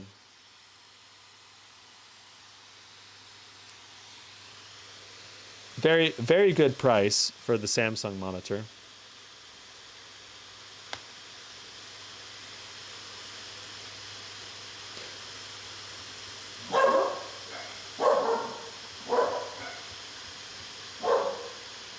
It costs like $300 more with an i9 12900HX with QHD 240 hertz. That sounds pretty good. Yeah, that sounds like worthy upgrades. I would say that's worthwhile upgrades if you could get the slightly better processor and the display upgrade at the same time.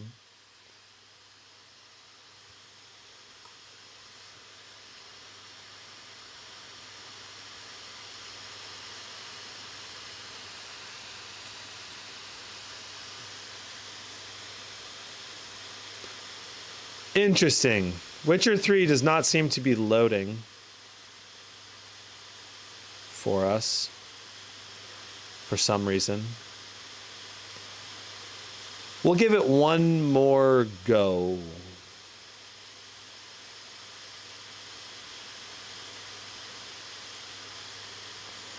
It's my third attempt now. Yeah, it's crashing for some reason. I have no clue what's going on with that.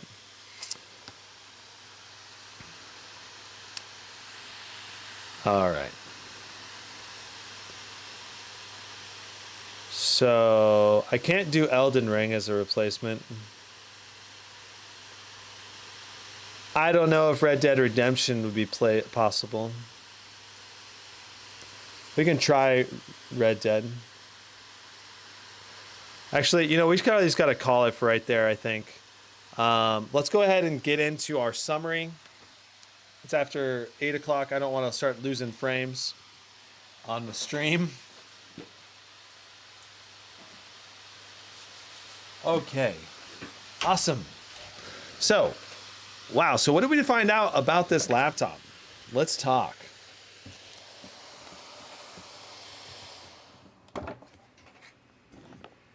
Shwam. All right. So, starting off with the price, $18.99. This is so much graphics power for 1080p gaming, or basically full HD gaming. It's technically 1920 by 1200. Yeah. All right. So let me start off with a little intro. So this is going to be my final summary of everything that I figured out in my live stream. But as you can see, I did a detailed live stream here. So there's a link, going to be timestamps down below. I'll link in the description to the full live stream if you want to check it out. But this will be my final summary overview of everything we found out about the MSI GP68 Vector. That's for $18.99 RTX 4080. This one has the i7-13700HX processor in it, which has 8 performance cores and 8 efficiency cores, but the one that's technically on sale has an i9-12900H, which has 2 less performance cores. But other than that, this laptop's basically the same as that one. Now, the 1080p, the 1920 by 1200p resolution display had 65% sRGB by my Spider 5 Elite, but when you add the extra color gamut in there, it's like 72% sRGB, which is not great for a nearly $2,000 laptop. That's actually pretty poor in terms of color gamut, which, yeah, right? So the good thing about the display, though, is that it's 301 nits brightness, which was brighter than I expected.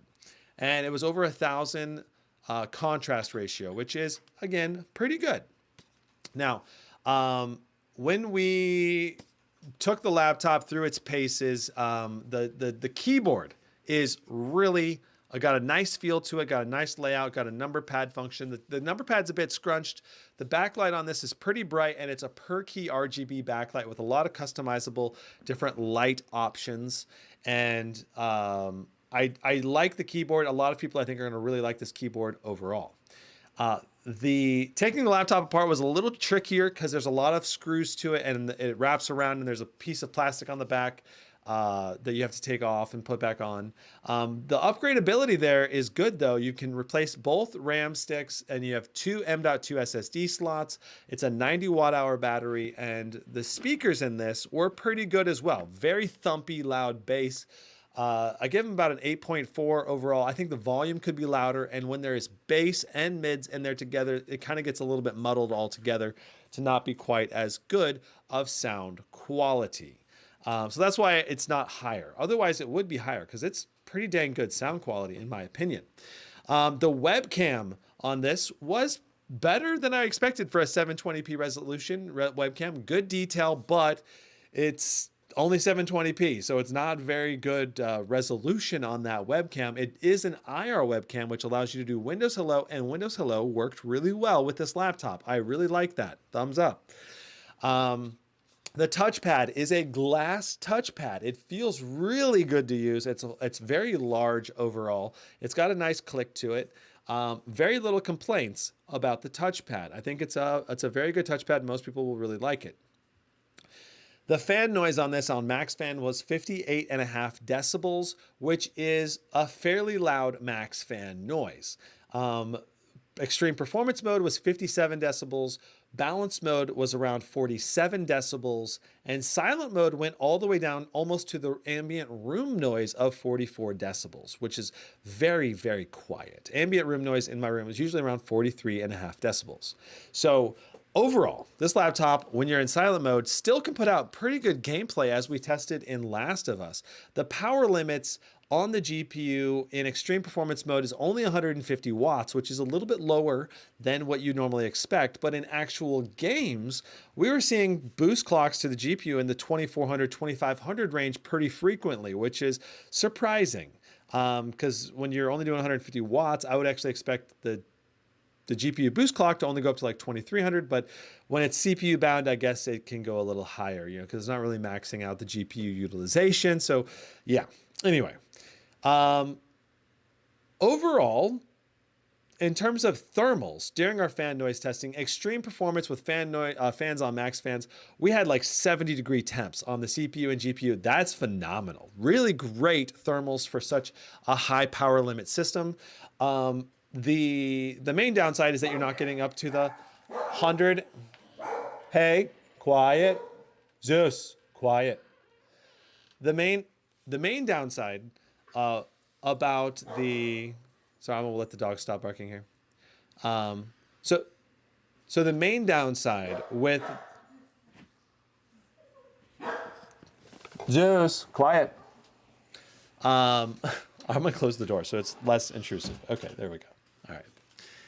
So the main downside about the fan noise is that when we went into balanced mode, the thermals just had too high of a power limit for that low of fan noise, and we ended up running into thermal throttling in balanced mode. Now, that's not necessarily going to mean you're going to run into thermal throttling in every game, but at least in Time Spy, a very heavy-duty synthetic test, it did run into thermal throttling. Now, in silent mode, it power limited the GPU down enough that it did not thermal throttle. It was only like 75 degrees on the CPU and GPU, and it was still very, very quiet fans. So A+ for silent mode in terms of gaming on quiet fans. Yeah, and the speakers are loud enough that you can do AAA games in silent mode and still hear the volume of the speakers pretty well, but it's not quite as loud of volume on the speakers as I would ideally love for AAA gaming on a premium laptop experience. But for the money, I feel like it's a good value in terms of acoustics with this laptop in silent mode.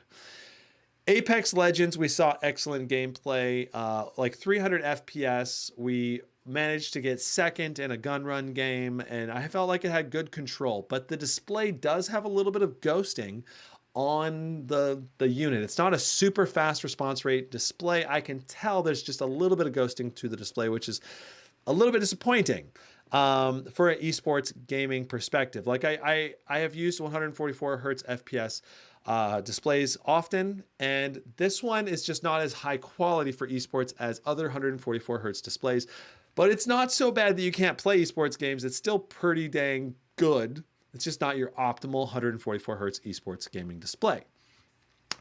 Like I'm able to aim just fine. Most people are not going to be able to tell the difference between this one and most other 144 hertz displays in terms of the response rate. Warzone 2, we saw around 90 FPS, around 50 to 60 for our 1% lows most of the time. It was good gameplay. Unfortunately, Warzone is going through this weird transition right now where optimization's all over the place. And the FPS was obviously good enough to play the game just fine, but I was hoping we'd see more. But Warzone 2 is extremely CPU bound, so it's just the i7-13700HX is just not able to put out higher FPS than that, or given the current optimization that Warzone's going through. CSGO was like over 500 FPS in the benchmark and 120 FPS approximately in smoke. That's excellent. God of War, 115 FPS range on ultra settings. Phenomenal. High FPS gaming in a AAA title. Cyberpunk 2077, over 150 FPS at 1200p resolution. Ray tracing on ultra. This is insane. Like, it's so good. Hogwarts, not optimal for sure. You know, I think we were running into maxing the RAM out in Hogwarts, probably causing some stuttering. NPCs loading in and out. And textures were close to maxing the VRAM on Ultra textures, but not quite. Obviously, in the vast majority parts of Hogwarts, you're going to be able to play the game just fine. I mean, you're still going to be able to play the game just fine, even in Hogsmeade, but you're just going to run into some stuttering, hitching in the Hogwarts Castle and in Hogsmeade because of all the NPCs and textures. Yeah. Dead Space. All right. Dead Space ran really well. And it was, I can't remember the exact FPS, but there were times we were above the 144 hertz refresh rate. It ran really well overall. It had the frame time graph had a little bit of hitching on it, but visually it was playing the game very, very well. Last of Us Part 1, again, over the 144 hertz refresh rate on ultra settings, except for textures being on medium. Really phenomenal gameplay for Last of Us Part 1. Dying Light 2, again, I think it was 180 FPS in Dying Light 2 benchmark. Really phenomenal. And again, great thermal temps as well the whole time in all of these games, every single time.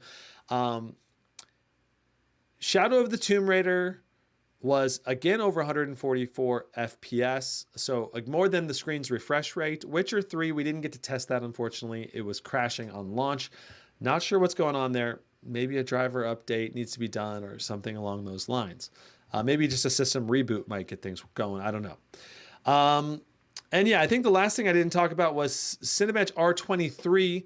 We were getting over 22,000 in the one-off test, and then with our single test, we got 21,000, like 700 or 600 or something. I feel like this laptop, as far as 1920 by 1200 resolution gaming goes, knocks it out of the park. Like every single AAA title, every single esports game, except for Warzone 2, was well beyond the 144 hertz refresh rate, or with a few tweaks like God of War, if you just turn the settings down a little bit in certain ways, you'd easily get over 144 FPS, which makes this laptop, I think, really compelling from a graphics standpoint.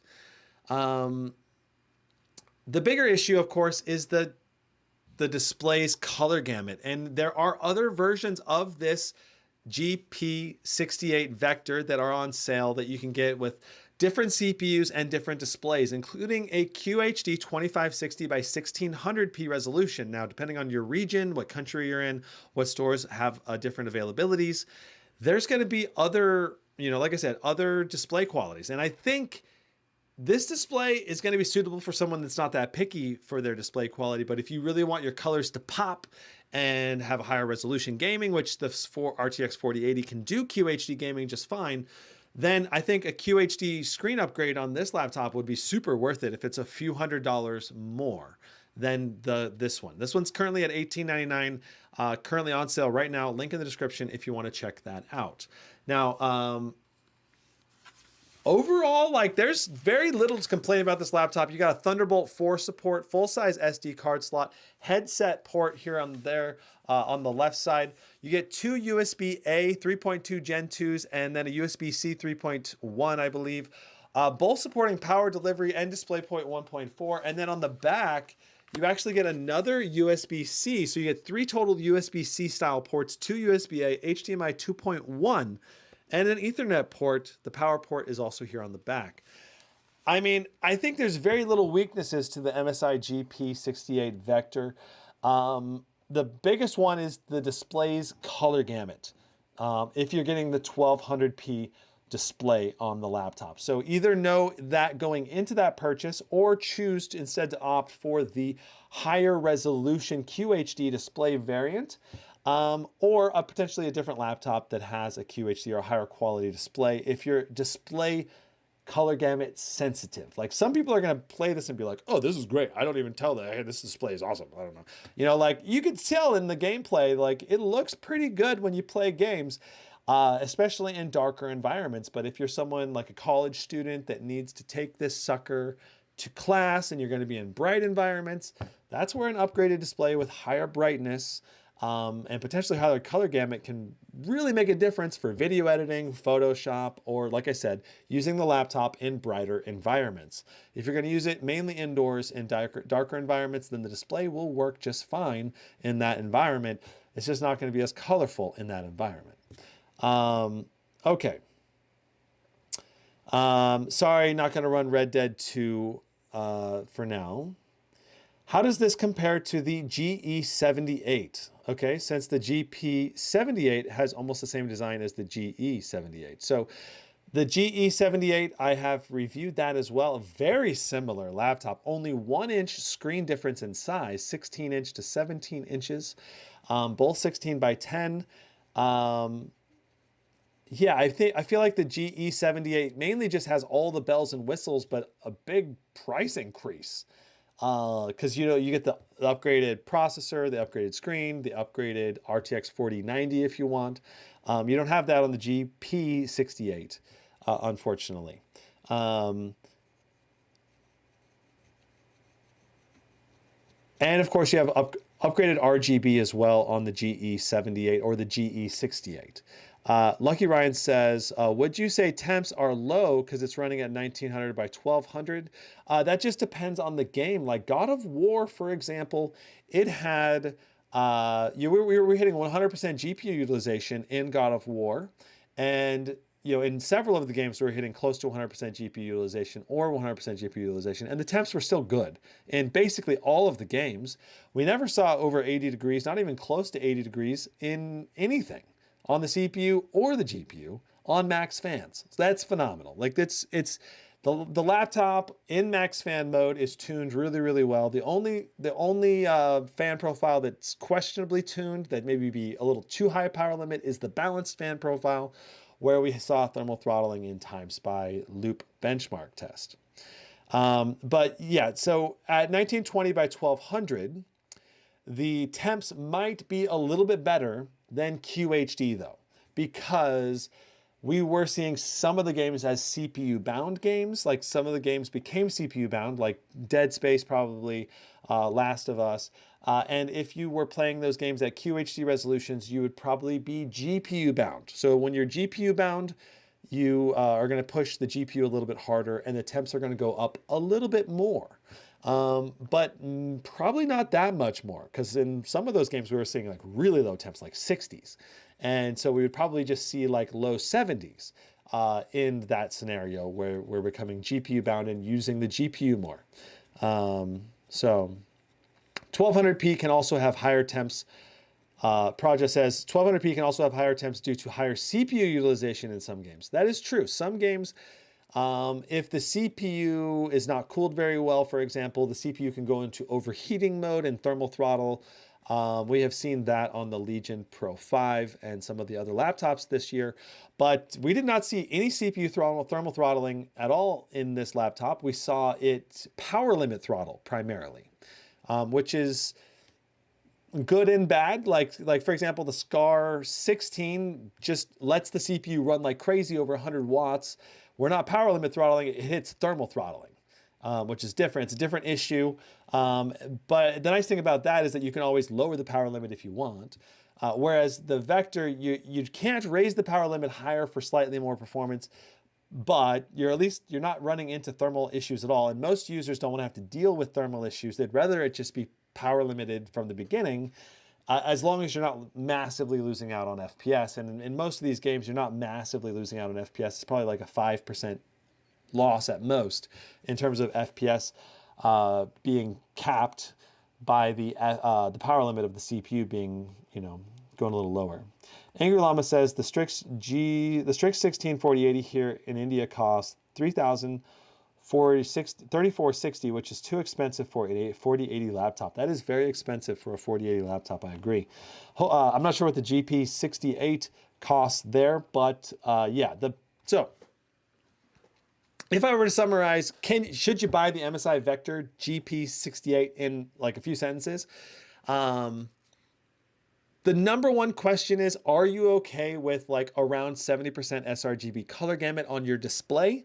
If you want a colorful, brighter, higher nits brightness display, then you probably should save up and get a little bit better display, a little bit better color gamut on the display, right? The Omen 17 offers a better quality display. The Legion Pro 7i offers a better quality display. You know, and then there's obviously like really awesome displays. Like if you were to go to the Scar 16 or like where you're getting like 100% P3 color gamut and 1000 nits brightness if you really want a really insane display, but you're gonna spend a lot more money for that. But whereas like the Legion Pro 7i is only like $300 more than this one, and you're getting a 500 nits QHD display. The Omen 17 is only $100 more, and you're getting a 165 hertz QHD display in that, or maybe a 240 hertz QHD display, and it's an RTX 4080 still. So there's a lot of trade-offs that you can go back and forth with, but I think the biggest strengths of this laptop is the thermals, the build, the keyboard layout, the port selection is great. Windows Hello is awesome. This does not have G-Sync. Wow, the fans really kicked on there. Yeah. Okay, there we go. The touchpad's awesome. The build quality is awesome. The hinge on this is super firm and rigid. I love the blend of a plastic bottom and a metal top and a metal keyboard deck. All of that is just, it's really great. There's very few weaknesses with this laptop. The biggest thing is just the color gamut on the display. I wish MSI would, wow, it's really going to town. It's not stopping. Okay, there we go. Like I wish MSI would just say, put like 100% sRGB as their baseline display and then move the price up a little bit more. Because if this just had 100% sRGB on the display, I'd be able to just be like, this thing's awesome. If you had a $2,000 price point, this thing's probably one of the best ones to buy. Just no caveats. Just go buy it. You know, like that's where I would be able to be if it had 100% sRGB. And now that it doesn't, it means that you gotta like weigh: do you want 100% or a higher quality display quality, color gamut, or not? And that's probably the biggest thing about this laptop. So that's like, the consumer needs to weigh that question seriously, because if you use an external display mainly, then the display's internal laptop display doesn't matter as much. Or if you're mainly going to play indoors, then it probably doesn't matter as much either.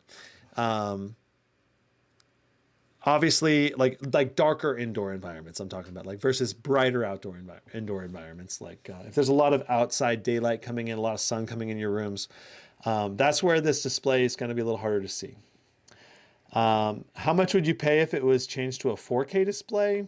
Like $200 to $300 more maybe versus this price.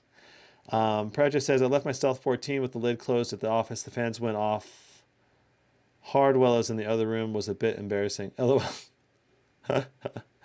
Would you pick the Scar 16 or the GE78HX? They're both viable, great options, I think. It's more about the pricing, I think, between those two. But the Scar 16 has a lot better display. The GE78HX, I would say, has better ports and has Windows Hello. But other than that, it's more about like stylized picking between those two. Lucky Ryan says, hey, thanks, man. I enjoyed the live stream. Wanted to get the GP68HX, but settle with the Legion Pro 7i. Thanks for your review. No problem. I just try to be as helpful as I possibly can. Doesn't mean that you have to buy this one, right? Like there's a lot of laptops out there. I'm not here to sell you this laptop. I'm here to tell you the truth about it. So hopefully this review is helpful to you guys. If it was, hit that like button. And if you want to see more of my content in the future, please consider subscribing and hitting that notification bell. I'll see you in the next one.